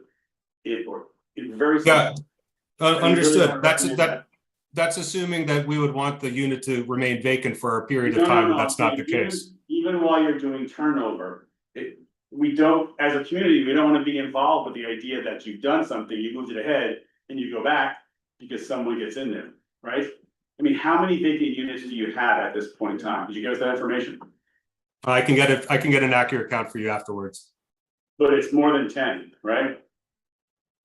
It could be more than 10, yes, I think so. Well, we know 7 people have left recently because they don't deal with the conditions. So we're talking, it could be 15 or 20. I'm just saying for things that are not visible, it'd be very helpful to make sure they're temporarily sealed. You take it off, turn over the apartment, and when you rent it, you're done. Katie, your next question, with the fire escape windows for existing tenants. Okay, you were referencing your staff and your porters. I'm sorry, go back to the windows for the people that the windows didn't work. Okay. That's an important one. So for the occupied units. There were some reports that to secure the windows, they were screwed shut in some of the back apartments. Have they been offered alternative methods that are accessible for fire egress That are legal. and legal? Yeah, obviously. Like Yeah, having, like window bars installed instead of permanently screwing their windows shut so you can't get out? I believe that that's been resolved since the last meeting, however long ago it was, but I'll get a confirmation of that as a follow-up. I think that's high on our list of something to make sure that the building is safe and not a fire trap. Yeah, okay, I have a few questions. Go ahead. You were mentioning, staff and quarters at the last meeting, so there's 272 units total spread about these, buildings. And last you said there was one super for all of those buildings. Have you increased the number of staff? Yeah, so we've done a couple of things. We have, and I'm happy you're asking the questions because you're taking from my list, but I'm happy to go in this order as well. We've added one porter, and then we've also in our organization have added additional team members for other portfolios that will allow the current team more dedicated presence and attention to this specific portfolio. So it's a direct addition of individuals, and then it's also removing their oversight of other portfolios so that they have sole attention to this portfolio. I'm seeing confused faces. Yeah, no, so if you could just detail that to us in the communication so we understand it, because it sounds like it's one additional porter solely for this location, redeployment of other people to get this location back on track. But to say what it is and how you're doing it would be helpful, Christian, okay? Well, yeah, I'm happy to give you that detail now if that's. Sure, go ahead. Wait, she's responding. So the way in which we work is that there's a dedicated super, dedicated maintenance staff, dedicated porters. There are several layers of individuals who manage the portfolio and those specific individuals on the site. So the property manager who oversees all of those individuals that I just mentioned, we have reduced his portfolio oversight from a different area that we manage so that he has more attention specifically at 49th Street. So it's not, so what I was getting at is it's not boots on the ground. It's a person in your office staff that is responsible for managing those buildings. He's boots on the ground. He is at the sites. He comes to the office once a week for meetings to discuss things such as 49th Street, but he is literally at the site. The porter and his workload has been reduced. Correct. To focus on this location. That's correct. And then I guess my other questions kind of relate now to the existing tenants and some of their concerns with rodent and pest infestations. Wait, let me jump in. Because I wanted to allow the committee to discuss safety issues first. Because I think that's paramount. Regarding maintenance, I did ask HCC to come today. HCC, for the new members, is Housing Conservation Coordinators, Matt and Brian. They are like God of Riverside, they represent the tenants. They started working with the tenants rather recently, and the organizers weren't able to be here, but I did receive an email that I wanted to just briefly read, and I sent you an email this evening. Maybe you saw it already. Our tenant organizer has spent the last month very busy with these buildings. She's done 5 rounds of outreach with the tenants and has had multiple tenant association meetings. The result is a comprehensive list of remaining repairs from the 54 tenants. That's in the letter that I sent to you all. That letter is being sent to Black Spruce, the landlord, outlining what they have tried in terms of remedies and requesting a comprehensive plan and schedule for those repairs to be made, and a meeting to discuss that schedule. The letter has also been signed by Council Member Botcher, Assembly Member Simone, and Senator Hoyland-Siegel. And one last thing, from the time that agency started outreach until now, 7 tenants have left, self-evicted, rather than dealing with this horrible landlord. Also, from reviewing a number of rent histories, we have concerns about overcharges and illegal deregulations that we will be meeting with the tenants about in the upcoming month. And that leads into the letter that you mentioned, because the letter mentions the infestation problem that you're referencing. So, wait, Christian, did you receive that? Did you? From- see the letter? I'm assuming. The letter from HCC and the elected officials. No, I have not. It's Personally. dated today, right? Yeah, stated today. Okay, it was dated today, it was sent to us as a copy, so we'll make sure in It's a case. draft. Oh, it's a draft, okay, so it hasn't gone out yet. Yeah, So that's right. the point of it is though, that since we met last, there's been a lot of organizing activity by HCC in the building. And we're gonna make sure that you get these letters. And then as part of it, please, we're gonna reference them and please respond to us on the plan to do these comprehensive repairs, because it's not just one item. For clarification, that's not all the tenants, is it all? This is of the 54 tenants who have participated so far, 272. 54 out of the 272 tenants. And that's all, and any building agency organizes in, some people join, some people don't. Well, I think that needs to be made clear. Well, It's not that's the tenants, this is. right. Yeah, Right. so more, as this process has gone along, more and more tenants have gotten involved, because Right. this isn't one building of 272 units, it's 14 individual buildings. Right. So a lot of people in different buildings don't know each other, might not even know that they're all owned by the same people. So as this process has gone along, neighbors have been talking to each other and pulling more people in, and we started out with maybe like 10 people. So the fact that it's up to 54 now is really promising that more people are getting involved in trying to figure this out. But it is unfortunate that 7 people have chosen to leave because of issues. I know I spoke to someone on the street outside of, I think there was one of the fires, who said he was actually moving out because there was a leak over his bed and he had put in complaints about fixing it and it was never fixed for months. And he's like, "I can't deal with this anymore." In respect to this tenant's privacy, I'm happy to give the full background on this, but I don't think it's appropriate to share No, at this meeting. we don't, we need the details, we're talking more about the flavor, and I think you are making steps clearly that act here, but there's gonna be a backlog of things, because there has been a clear deficit of sound property management here, and then other issues around it, so it's not like nothing, no one expects this to be cured in a day, but we need to understand what your comprehensive plan is on how you're gonna right the ship. And I'm right, so you have some more things to report to us. Why don't you tell us some of those things before the committee asks you the same questions? Sure. Right. So we've also made additional upgrades to the boiler system.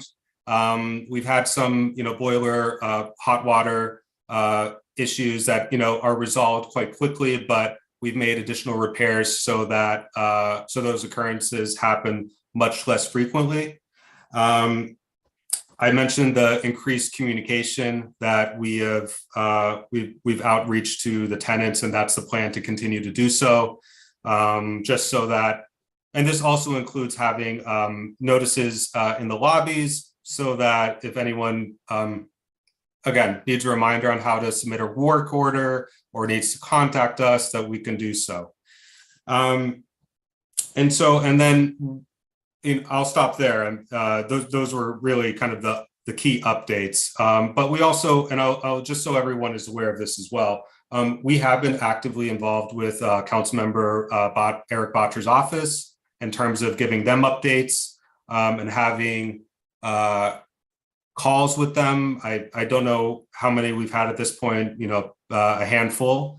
So, and we're happy to participate and have been participating in that, as we were participating tonight in tonight's meeting. So, I think all of the steps that we've been making in terms of the physical upgrades to the site, as well as the additional staff.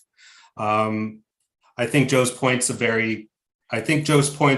very good point, and he's been doing this for a long time, and you can tell, because I think that there are tenants who have a lot of frustration for a long period of time, that during during the calls with Eric Botcher's office, which tenants, by the way, were on the calls with us, those who wanted to join.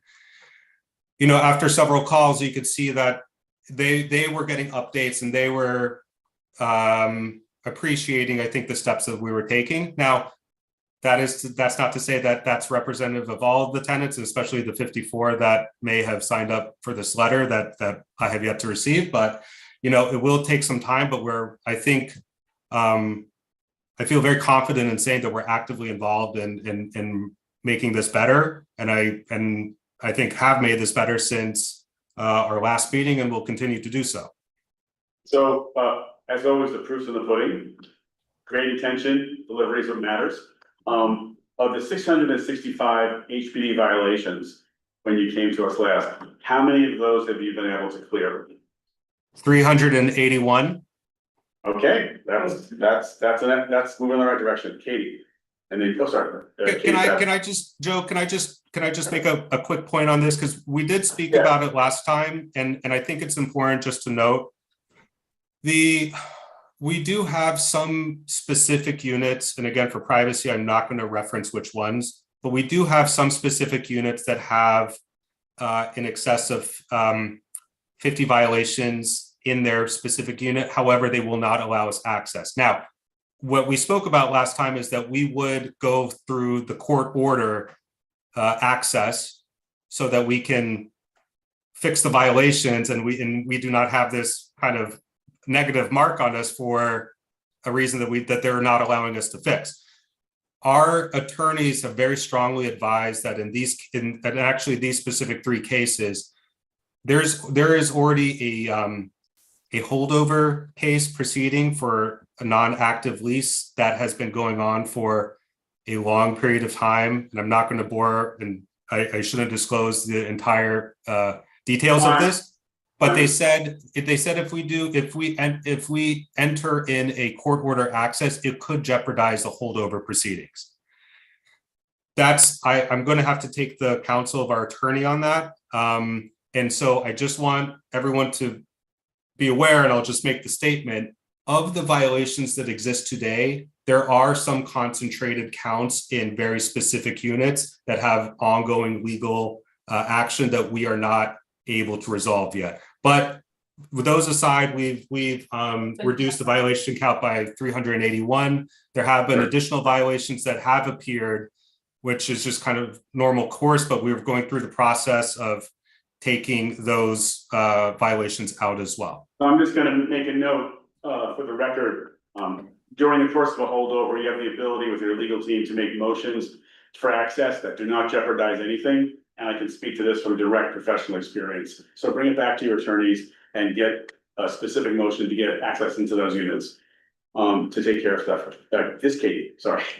So, can you give us a little more detail or flavor? You mentioned that there was extra outreach that you're doing and communication.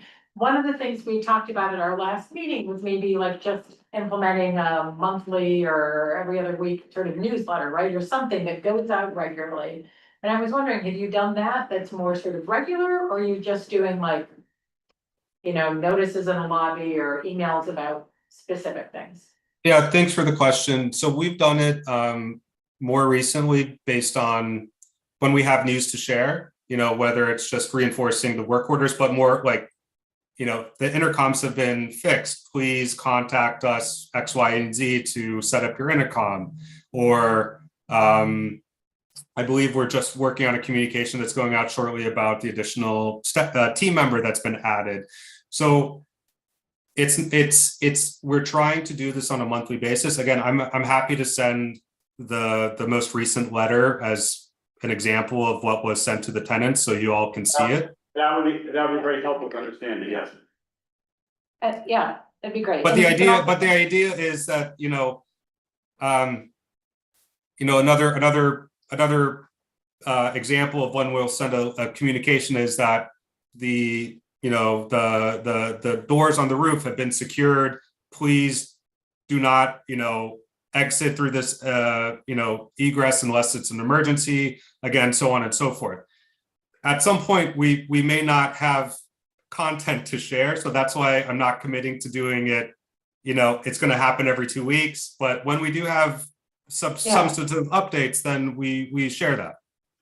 To Katie Savage's point, earlier, it actually, the monthly thing actually helps build a sense of community. Regularity. Yeah, and just like, and if you don't have anything big to share, just, you know, oh, we have this many new tenants or this many people, whatever, there are things you can talk about.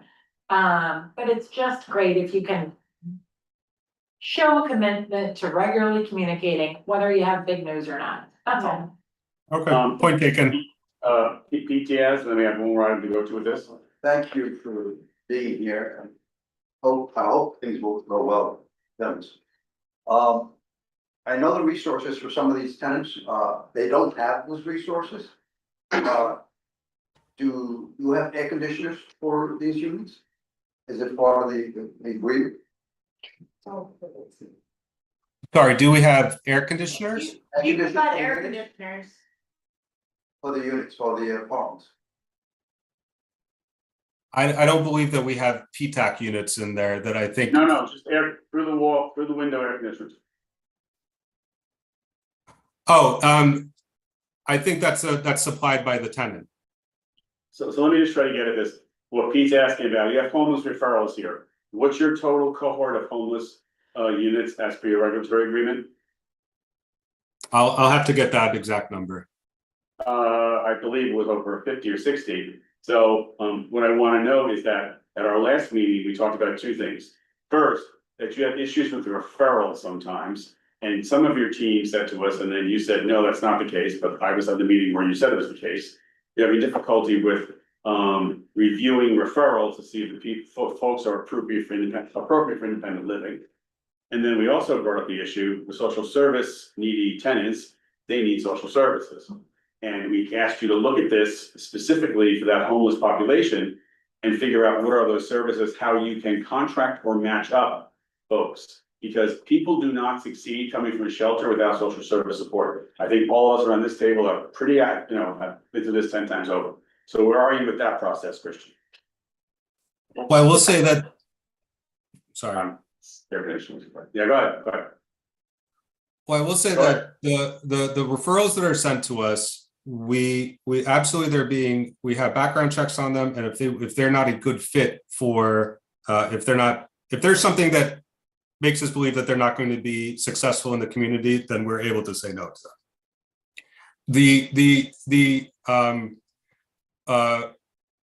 The question about social services is that we typically do receive these referrals from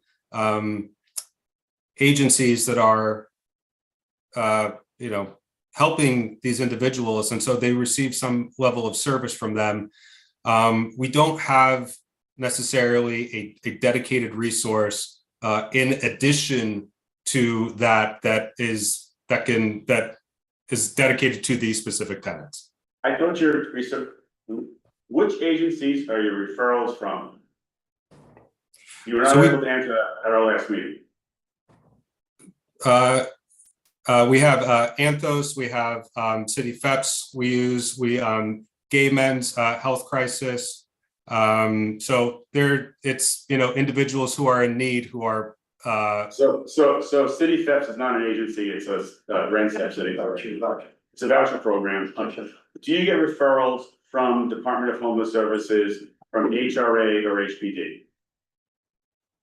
We also get referrals from them as well, but we also primarily we work with a group, other groups like, as I mentioned, Gay Men's Health Crisis, and then also Anthos. Right, but those individuals are coming from city shelters, is that correct? I'm assuming some do, yes. If you don't know, could you please, we're gonna ask you in a letter, describe to us what is the referral process under your regulatory agreement, so we understand where the individuals are coming from, because we see this as a gap. It's not just somebody makes a referral. It depends upon their circumstances and the process. You are obligated to have homeless units there. And we want to make sure these homeless individuals succeed in the community in your building. Yeah, and I think the follow-up for this, the specifics we're looking for, Christian, just to be clear, is like, if you can tell us where they're coming from, but also what you understand, like, we understand, it sounds like you think that they're getting services just off-site. But we wanna understand, if the people who are coming to you are getting social services off-site, or not. I'd be happy to get information in terms of where we do receive the referrals so that everyone can understand the background. And the fact that indicates to us that when you say city thefts, that it's simply not a program and has no social service attached to it whatsoever. So it's these kind of things that the more we understand this, the better. And therefore we can assist you, because if you don't have proper and appropriate referrals, and we want to work with that in those agencies to make sure people who are independent living are coming here, or if they're associated with a specific social service agency, how that agency is managing it. Yeah. So we don't have a case bluntly of an agency or a city agent or a city agency saying just dumping people without appropriate support. Right. Because that means they're never gonna succeed. Right. And that will get you the same issue you had with those couple of tenants who were setting the fire in the garbage bag and dropping it down the air shower. Right. And as we recalled the last time, I think that was a really unfortunate incident. That tenant had that tenant was with us for I think 2 or 3 years before there was something that happened. So But you are the master of understatement. Tenants who have social service issues, these don't disappear in 2 or 3 years. Kevin, go ahead, your question. Christian, during this discussion, there was made reference to that there was approximately, 500-600 open issues, and in answer to a question, you said that you had addressed 300 or more of them. Obviously, you or your colleagues or your team must be keeping a running list of issues, date received, what is the issue, date resolved, etc. Is that something you could share with the community board, say once a month?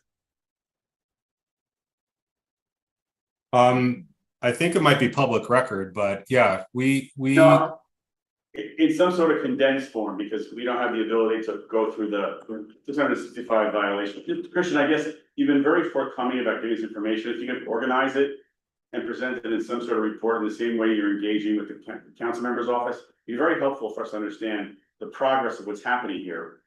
So we then can direct efforts both to give you a hard time when needed, but then also support you where needed. I'm looking forward to when the meetings we're talking about good things that are happening on the block, but. Yes, Katie. I just want to note that, currently, according to HPD, there are 541 violations across all the properties in 49th Street. There we go. Well, what may have happened is they may have cured some of them and new ones came on. Yep. That's exactly what happened. Yeah, so I want to sum this up here, is that I think we're gonna write a letter thanking you for coming, thank you for giving us the progress, talking about the squatter evictions, the security cameras, wanting to know what the coverage is within the buildings. You noted you shared the footage with NYPD, and they have some of their own surveillance on the building. Intercoms, all the wiring is inside the walls, and it's all functional and it's working. Front door in one building, I think, was that 328 that replaced? Is that correct? 328. Okay. That the rear windows, having them sealed temporarily during your turnover so people don't break in. You're gonna get back to us also about anyone on the rear whose fire escape windows were sealed with screws, which is illegal and not code compliant, and verify that's all been taken care of. You talked to us a bit about your staffing, the porters. We had 1 porter, you have 2 now. You decreased the workload on the property manager, but you can just flesh that out and send us something that gives us an idea of how the whole thing works. Then there's a pile of apartment repairs. You're about to get a letter from HCC and elected officials about that and the violations. And then we come back to the end with the question about the screening. You said now you're able to say no, although your colleague said that you could not. And we really want to talk going forward about where the social service agencies are involved here, whether it's city or private, and then what the plans are for proper support. Because if someone just makes you, there are good agencies and bad agencies. Someone will make a referral and they disappear. And therefore, then you don't have the support for those tenants, and there's a problem with this. And then we were, And yeah, anything else I missed, Kate? Pete's question about the air conditioning. My question is that the individuals that need the support don't have air conditioning and they can't afford it. Right. And just to be, in my building, we lost an individual because he needed an air conditioner, he didn't have it, and he died. Right, and there are certain requirements. I would say that with certain regulatory agreements, that would be a required provision. We know this one's kind of loose, So we should just raise that as a possibility. It's a minor thing. Katie, then JD. No, JD, then not Katie. The monitoring of the 7 empty apartments on a regular basis, so Joe Hill suggested be sealed. It's much more than 7. Is it more than 7? Whatever the number. You're gonna get back to us, right, Yeah, Christian? he said they're good, but yeah. Yes, again, and just can I ask, I know, I think that there was a miscommunication recently. I didn't receive the initial letter that you all had sent us until I think a few days ago, so. No, that I want to say. So I want to know for the record that we had a meeting back in October, whatever it was, we went through this whole process. We passed the letter, reviewed it. I think it's March. March, full community board, and it is completely, unfortunately, on the office. They never sent that letter. I want to apologize to you because we spent all of our time putting it together and making sure that it was solid. And then the district manager called me, Maria, personally apologizing that they have no idea how that letter never went out. That has not really happened before. But it seems to be in this building where we forgot we saw you back in 2020. We're in the same process of forgetting you. So we're not going to forget you again. And the lesson has been learned by our staff. And I apologize to you for that. No, apologies not needed. I just want to make sure that I received the letter this time so we can respond accordingly. Man. Yes, I mean, I would also like that considering the extent of the issues in these buildings, if we can't have them come back at least monthly, at least every other month to get updates. I would invite them Because to I think it's very appropriate. If we had invited them to come back prior to July, we may have found out the letter issue sooner. And, you know, there are a lot of egregious issues here. We had CHDC come back 1 month later. I'm gonna ask that you come back for us. We don't have committee meetings in August. We're gonna invite you back for our September meeting. You will have gotten that letter in advance. You can give us another update. I will say honestly, I feel like there is definitely progress, but there's a hell of a lot more progress that have happened. And I'd also really like to hear from the tenants or HCC at a meeting. Yeah, Get their we'll side. invite both sides, of course. So Motion to approve as. of all those notes, right? Is there a second? Okay. Second by Katie? Yeah, Oh, sorry. Joe. You can't second it, Christian, sorry. No. Separate item. Oh, I'm sorry, Kevin, did I miss you? I had it in the No, letter. that's okay, Joe, I like Dolores, I was gonna make the motion. The only thing I didn't hear you on your punch list was, a suggestion to the team that they meet once or twice a month with some tenant groups, if the tenants want that this community board get a sample of the literature that's shared with the tenants, and that once a month, the list of issues and how they're resolved is also shared with the community board. Great. Oh, yes, the monthly, yes, thank you. Because they're actually moving. If you can organize a very simple update, that'd be very helpful, Christian. Okay, still moved, still seconded. All those in favor? All those opposed? All those present not eligible? Anyone abstaining? Passed unanimously. Christian, thank you so much for coming, and we'll make sure you get your letter first week of August. Thank you all. Thanks. All right, we're moving on to our next item. Katie, you had some questions about the town hall. Can you just take them? Yeah, Like the Chelsea Nitro Town, sorry. yes, I was just wondering, what the in scheduled follow-up is. I understand that normally we include input from other committees, but as Jesse mentioned, CLUE is only meeting 2 days before full board. So I don't know if. Yeah, I'm talking about the town hall. Oh, sorry, I'm getting my things confused. Yeah. That's right. Sorry, I raised 2 issues. I know, yes, let's do the Okay, town hall. hold on, let me flip back. Town hall. The question was simply, what is the Format? format? Yeah. And then also, is there any prep we should be doing? Or- Yes, so this is all the work in progress. As of today, we know that Jessica will be moderating, first of all. Sure. We put out a notice, request for volunteers. There's about 6 or 7 board members, so they will volunteer to manage the room, which is great. Oh, I can see the request. Okay. Yeah, We will can't- maybe can't- can't some more invest- yeah, hopefully we- from this. We think we need some more from this committee. We'd appreciate that very much. We don't, did Renee get back to it? So we had asked that both at the beginning of the meeting, first of all, there's gonna be like a rule setting thing. Here's how this meeting is gonna be conducted, right? And then we've asked, for there to be questions to go to Renee and to Miguel first. And Jessica was meeting those two principals today. Those who don't know, they are. I'm sorry. The The two tenant association presidents, one from LA and Chelsea, Renee Kit, and then Miguel Acevedo from Fulton. And we hope that they're gonna be participating. We have requested, so far, we've gotten 60 RSVPs. We've also, But community board members don't need to RSVP. no one needs to RSVP. We're just trying to gauge how many people are coming in this process. Maria designed a flyer that went out to LA, Chelsea and Fulton. And both tenant association presidents have agreed to post that on every floor throughout the buildings. We expect therefore to get more people responding after that flyer. It got translated today, I forgot to do that. Right. And it's asking for questions ahead of time? Not the flyer, the Signed up? RSVP is. Yeah, the RSVP is asking for that, and if you need, interpretation. Is The translation.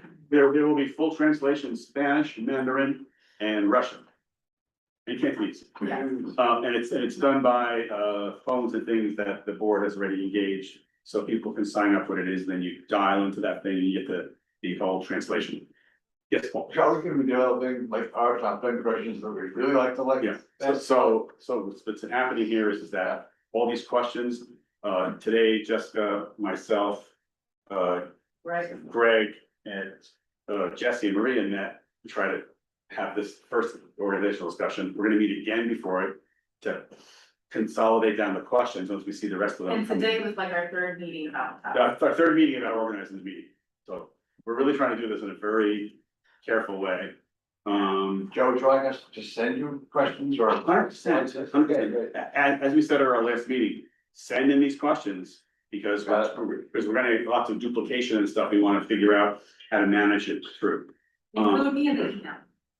And then we're gonna do. Oh, there is gonna be an email that goes out telling people, is that No, what you he said? said he wants a question. Oh, got it, okay, just have. Yeah, well, let me just say here, everybody, committee members, send in questions to Jesse, actually, copying me and Maria, because he's the one who's been collating the questions so far. Also, if you can copy, I think Greg would. I would say Greg as well, Gregory. Right, yeah. I'm gonna try to make it easier for them, actually. If it goes to Jesse, then he's gonna do all the stuff. The next thing is, we're gonna ask to let us, see in the beginning, show of hands. Who's here from Chelsea Niger tenant, who's from the neighbor, like, just get a sense of who's there, right? And then do a series of progressive questions, meaning like building one on the other, the electeds, like, this is A, this is B, what do you think? What are the questions? What is your response? So we're trying to get all the electeds to answer every question. Okay, As- it sounds like as- you're saying that first there are gonna be questions that So are the gonna be agenda, asked. let me, Yeah. Joe may say something. Okay. The agenda is the welcoming and the ground rules, then it's taking, asking people what he's referencing now, taking the temperature of the room, which I did at the last meeting last week. And then, discussion, a moderated discussion with the TA leaders, then a moderated discussion with the elected officials, They're all moderated discussions. then Q&A. At the end, Q&A from the public. Out loud. Yes, because people do speak in a room. We're gonna have microphones either side. We realize that and there's gonna be queuing for that, because at the previous town hall, there were questions from the audience, like just up to the group. No, it's gonna be, you have a question, get in line, next. But is it Q and A, or is it just like you have 1 minute to speak or 2 minutes to speak? We're really gonna push it to be questions. But however, given the passion about this, you cannot stop people from making a comment. I guess my only question is it expected that that any of the electeds or the tenant association leaders would be replying during the Yes. Q and A? Yes, it's a question. I have a question for Renee. Why do you blah, blah, blah? I have a question for Brad. Why do you X, Y, Z? Well, I was gonna say that maybe the best way to kick off the question and answer with a targeted question from any one of us to get that started. The other question that I have was. That'll be the moderated portion that Right. Jessica does in the. Okay, great, that's great. But the layout you did of the timeline I just watched on YouTube, was very good. Or is it a point to trying to agree on, these are the facts, this is the timetable? So The elections do. we're doing two things. We Yeah. decided today that we're gonna get together a fact sheet. Yeah, great. That's gonna be distributed at the door. right? Who's making that? The office is probably. We have, No, I know, I'm just. no, I'm joking, because we had a version ready, we're gonna work on that. Yeah. And then Katie Shavit. She also. Katie Savage is now taking that and modifying it that for a full doc, it's gonna go then to the leadership group.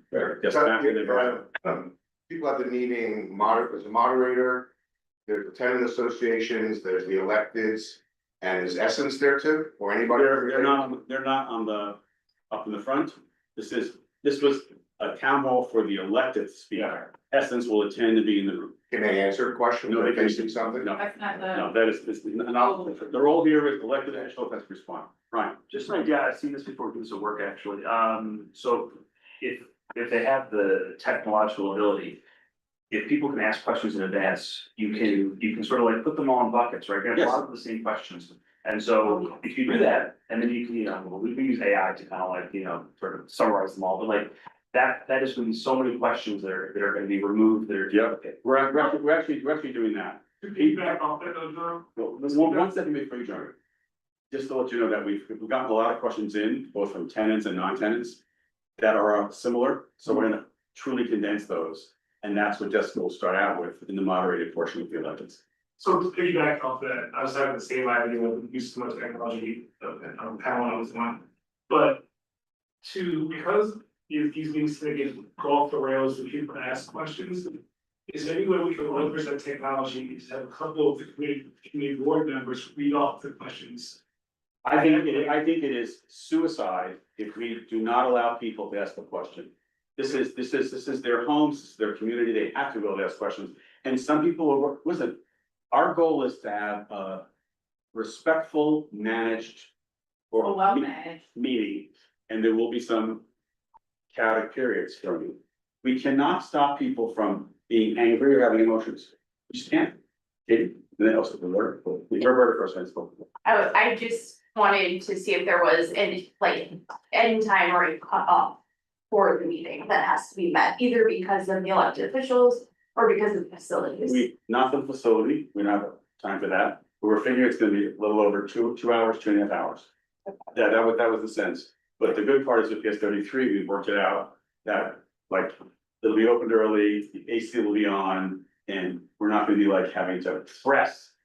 If there's something happening that we have to push people out the doors, that'll really get people upset. There may be cutoffs in order to batch their meeting. Cutoffs for period, 100%, and the next time we meet, we're our fourth discussion, it'll be how to do that thing. I mean, because we have an agenda and a plan, but it's not 100% finalized, I mean, we're still meeting. Yes, Katie, and then, Matt. I will say that, I recently attended several sort of public meetings on some hot topic issues.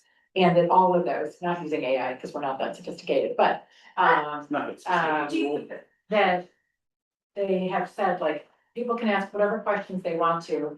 We have all of these volunteers passing out cards, index cards, write your question down. And then it's one or two people at the front who are reading them out for people like, oh, this is a question for Brad.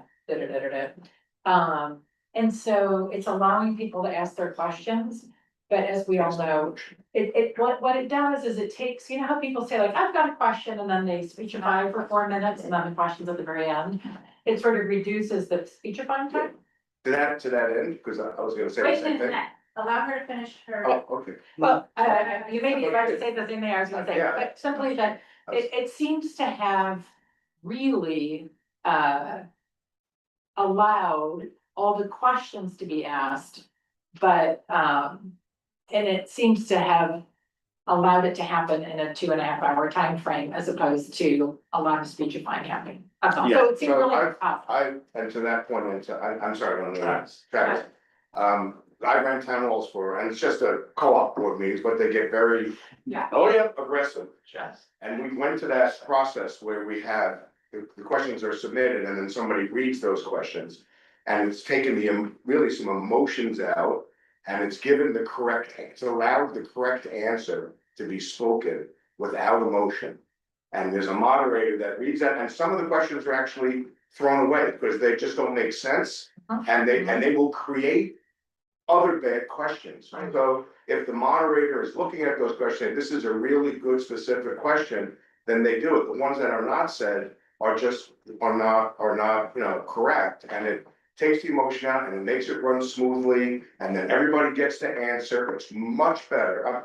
In the town hall, it's much better than letting, there's such, emotions are so high on those residents that the questions won't even come out. That's just, Realistically, I think if you imagine you being one of the tenants living at Fulton or Elliott Chelsea, right? Whether or not your home is in deplorable conditions or whether it's really looks nice and you're not in favor of what's happening, there's going to be emotion, realistically, right? And I think we can moderate it and manage it well. That doesn't take emotion out of it, absolutely not. And I think it's unrealistic to think that. I think what we can do, and is already, questions take the emotion. what we can do, and is already being done, is when people RSVP, they put their question, right? They can write in question. And part of that is what is helping our discussion when we are moderating that part of the meeting. So I think we are going to be discussing this in leadership a little bit further, but I am hearing what you're saying. And it does make sense to me. Council Taylor, even if we, I agree with you, you enjoy about the emotional aspect of this, I fully understand that. But from the efficiency standpoint of this, and like make sure we get the right questions asked, the tech that we use, like animal house fishing, folks can see the question up there on the board, which then makes it very clear to everyone that we're being transparent with getting sharing those questions Right, out. but And the crowd can also push the question up. but we're not in a webinar. Okay, no, it's not, this wasn't a webinar. Right, no, I understand, but we don't have a screen in the room. Okay. That's the thing. We made a decision not to do a webinar and to have just stream it on live live on YouTube. For the simple reason, there's been a clamor from people affected by this to be in a room with their elected officials, right? And I have to echo what Maria said. Here on process, I agree with you 100,000%. I don't say that often, I do. However, it simply has nothing to do with what's happening and how the tenants feel stifled and not being able to directly ask questions of their elected officials. And the moment that we put a buffer in between, we're gonna create a situation where people will say, you're shutting us down, you're doing this on purpose, I mean, remember, the community board has been accused of slowing this down and creating problems with this, when we're like just trying to figure out what the hell's going on from month to month. Hector, yes. Yeah, I appreciate your opinions on this, but honestly, the thought that the tenants feel that they're not getting their questions answered properly is in part because basically nobody can hear over the yelling and the bad behavior that's been happening. And because of that, there's been intimidation. There's a lot of people that don't show up for these meetings anymore and have walked out in the middle of these meetings because of it. So you guys are gonna have to be ready to at least have some kind of enforcement, because honestly, you can only stop the meeting so many times, and then what are you gonna do? Are you gonna stop the meeting entirely? I mean, you've got to have some kind of game plan at the end. I hear you. You want to go through with the town hall meeting. It's very important, but you cannot tolerate that kind of behavior anymore. Otherwise, these people are not going to say anything. Okay, and So only the bullies will have something to say. Right, so in our prep meeting today, we recognize there probably will be 3 to 4 people removed by the police during the course of the meeting or later. And some of us have sat in those meetings and know their names, because we've actually had to deal with that, right? So that's a reality. So But yes, that's what Hector said. so I'm agreeing with you, Hector, 100%, because we want people to be heard. And we are gonna be very clear about comportment behavior. Yes, people are bringing a sign. Your sign can't obscure anything. You gotta put your sign down. You can't be screaming out at anybody. Won't tolerate it, right? So that's the nature. Listen, let's be blunt. Well, Let me say one thing. The Trump Congress members are not having town halls for a reason, because they're getting yelled at. yeah. Right? I'm sorry. There will be some yelling. Our job is to manage it. Right. But our job is to get access to the everyday community member or tenant to their elected officials. I want to hear what Katie Stokes has to say, because you had a face when Joe said something. I'm curious what you read. I feel like there are some people who are going to get tossed out by the police. I mean, obviously, people are going to be tossed out by the police, Especially if they fall to the floor and scream. but I feel like we're actually setting some of the people up for failure. I feel like there are some people who we all know who feel so passionate about this, And they're not showing up to be disruptive, but they are absolutely gonna feel impelled to, yell out repeatedly, liar, or, or when they get up, they are gonna be yelling. And I feel like if we said to them, you know what, everyone? We wanna make sure that every single question of every single person in here is answered this evening, and here is your card to fill it out. I feel like we're actually protecting them, that they're gonna be able to ask their question without setting them up for the possibility of getting tossed Our out. job is not to protect how someone feels, and if No, I, no, I let agree. me finish, let me finish, Listen. yeah, let me finish, Yeah. because I also feel passionately about it. Yeah. You know that. Yeah. Right? Yeah, Our job is not to protect, our job is to give a platform and a space for the tenants to speak to their electeds, who they voted into office. right. Right, so keep that in mind. Yeah. That is the paramount thing here. Right. Right? Whether or not I agree with what is happening here, I deserve an opportunity and a space to speak to my elected. Yeah, and I feel like, Directly. yeah, And it is not our job to protect and how they feel. Our job is to ensure safety to the people who are there, right, including us, yeah. right? That is our job. I want them to be able to answer questions, and I don't want them to get tossed out. Well, again, But, again, And I if somebody creates that, let's go around. their problem. Yes, Yes, I have. I hear We're you, getting and into I, the weeds, everybody. excuse me, Dolores, I hear you, and I agree with the sentiment that we don't just want people kicked out because they feel kind of strongly. Mhm. I hear you, I agree with that, and I brought that in, when we have our leadership, our little internal Yeah, meetings, it's I mentioned that, I hear you and I agree. Liam, I haven't spoken yet. Yeah, I just. Maria, you just said that, this is an opportunity for the tenants and people to say how they feel. I Well, don't it's really understand. not their question. Well, that's the thing, No, we're is that gonna- I see those as entirely at odds with each other. You're right. This is either You're a right. point for them to emotionally express their, whether they're in favor or their opposition, or it is a time for them to get answers on You are right. substance. Answer. And that is why I would strongly favor with Katie's suggestion, that we are the neutral party moderator of these questions, and that we make sure they're questions. That's, Kate, that's what we're doing, but I wanna note again, Yeah. you can't control individuals. We simply can't.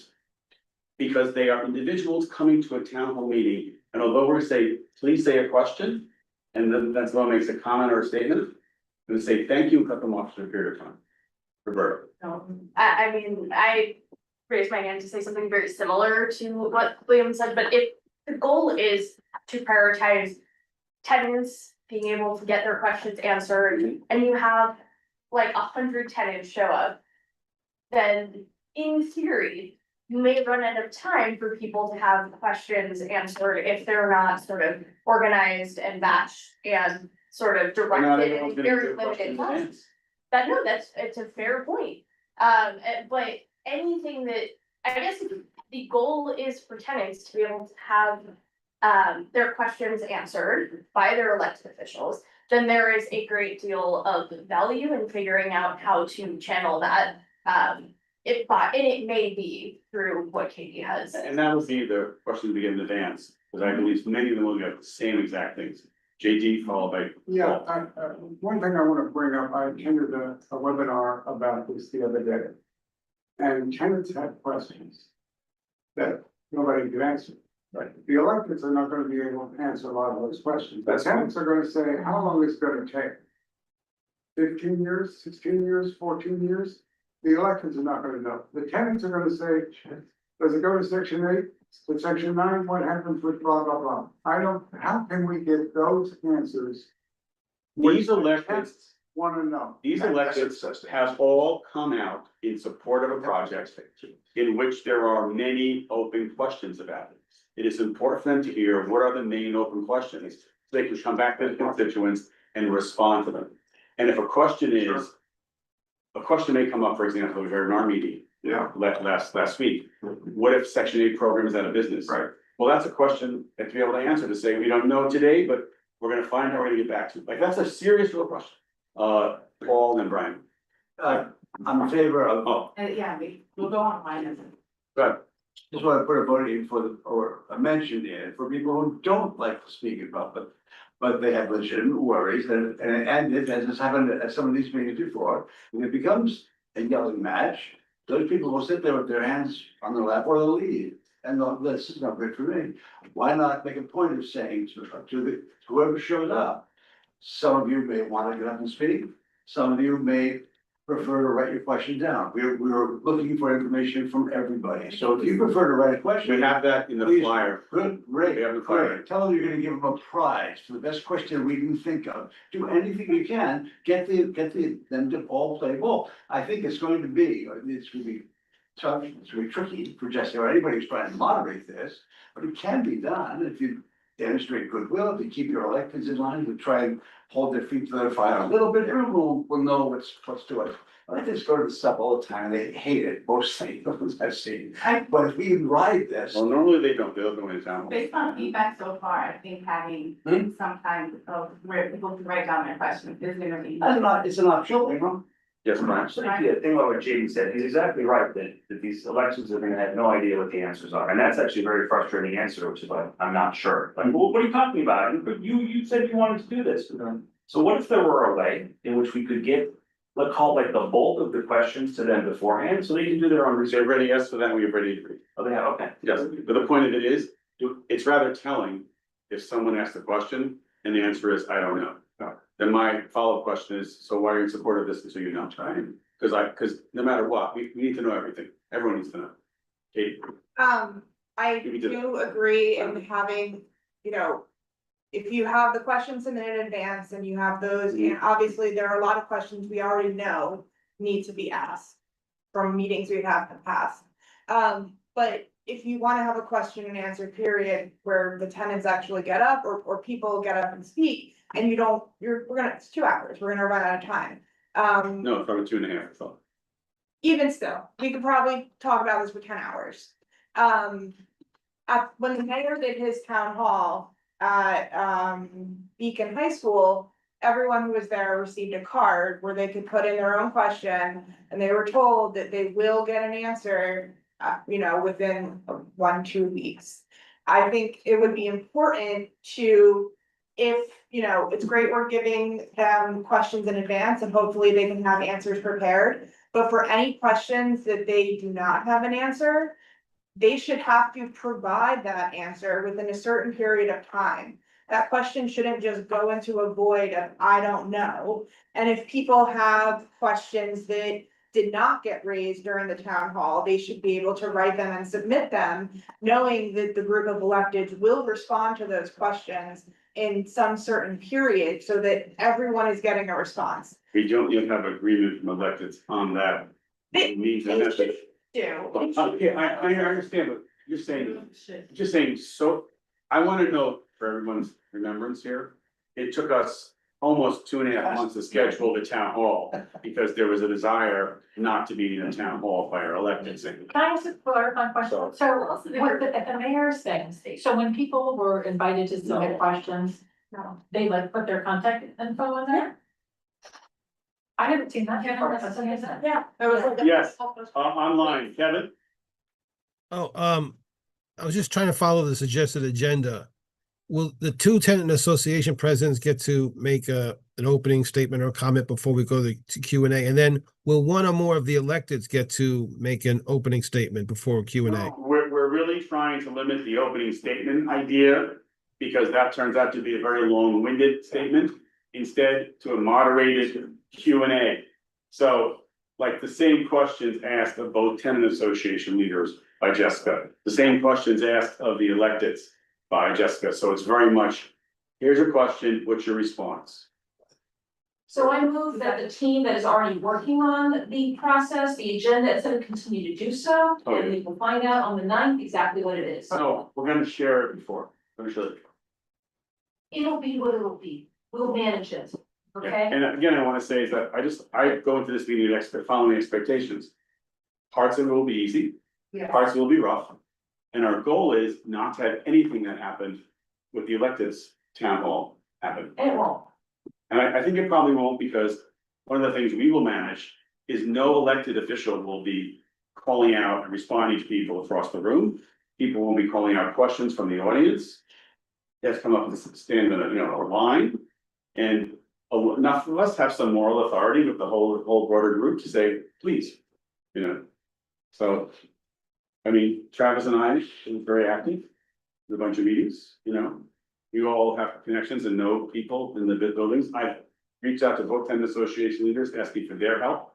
And to have volunteers come from their tenant associations to help us manage this. Because the best management is gonna be your peers, right? Setting limits, so. So, Joe, sorry, you mentioned also last Thursday, sort of in connection with these issues, that you were hoping to arrange in July, but I wasn't sure if that was what the plan was.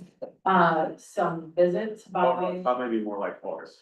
okay, so it'll be, okay. August, not September. We're definitely arranging. I did follow up with the tenant associations. They're very interested in doing it. And we'll schedule it. And I asked specifically to go visit units that are good and bad, not just one flavor, so we get a sense of it. Great, okay. And then the only other thing that I had asked about in And by the, the way, that is for this committee or any other interested board member. in the new business stuff was just, sort of about the timing of the document. So that's gonna go out to this committee tomorrow, latest Friday, all right? So we have time over the holiday weekend to look at it. And then Chelsea is meeting later in the month. Yeah, like I think on the Like, 21st, yeah, 48 yeah, hours. later in the month. before, So yeah. this document's gonna come to conclusion sometime in the month of August. We're gonna do it via email and then. Oh, so this, It's it's not- nothing that's going to full board in. No, not in July, no. This needs more time to people to get in, back and forth, there's a lot. I think to get a consensus document, we need more time. Right. Motion to adjourn. Second. Well, actually, Katie, you had something for new business too, didn't you? You have new business, tell me no. I just kind of. Oh, yeah. I mean, just like, I mean, PSA, there is a more directed set of charter recommendations, but nothing that would, like we said in the Are there previous ever? meeting, is irrelevant to that, so we don't need to revise that testimony. There will be, a Manhattan input session on July 7th, if you would like to testify, virtual, or IRL in Harlem. And you shared this with everyone on the board, right? I shared this with the executive folks, so I'm happy to share it with the. Understand IRL. Yeah, sorry. Yeah. I just wanna make sure. Yes. I know. So, in the real life, Ron, motion to adjourn, is there a second? Thank you, guys, thanks so much on the line, thank you, thank you. Oh, no. I forgot, not everyone speaks in fairly abbreviations. Sure.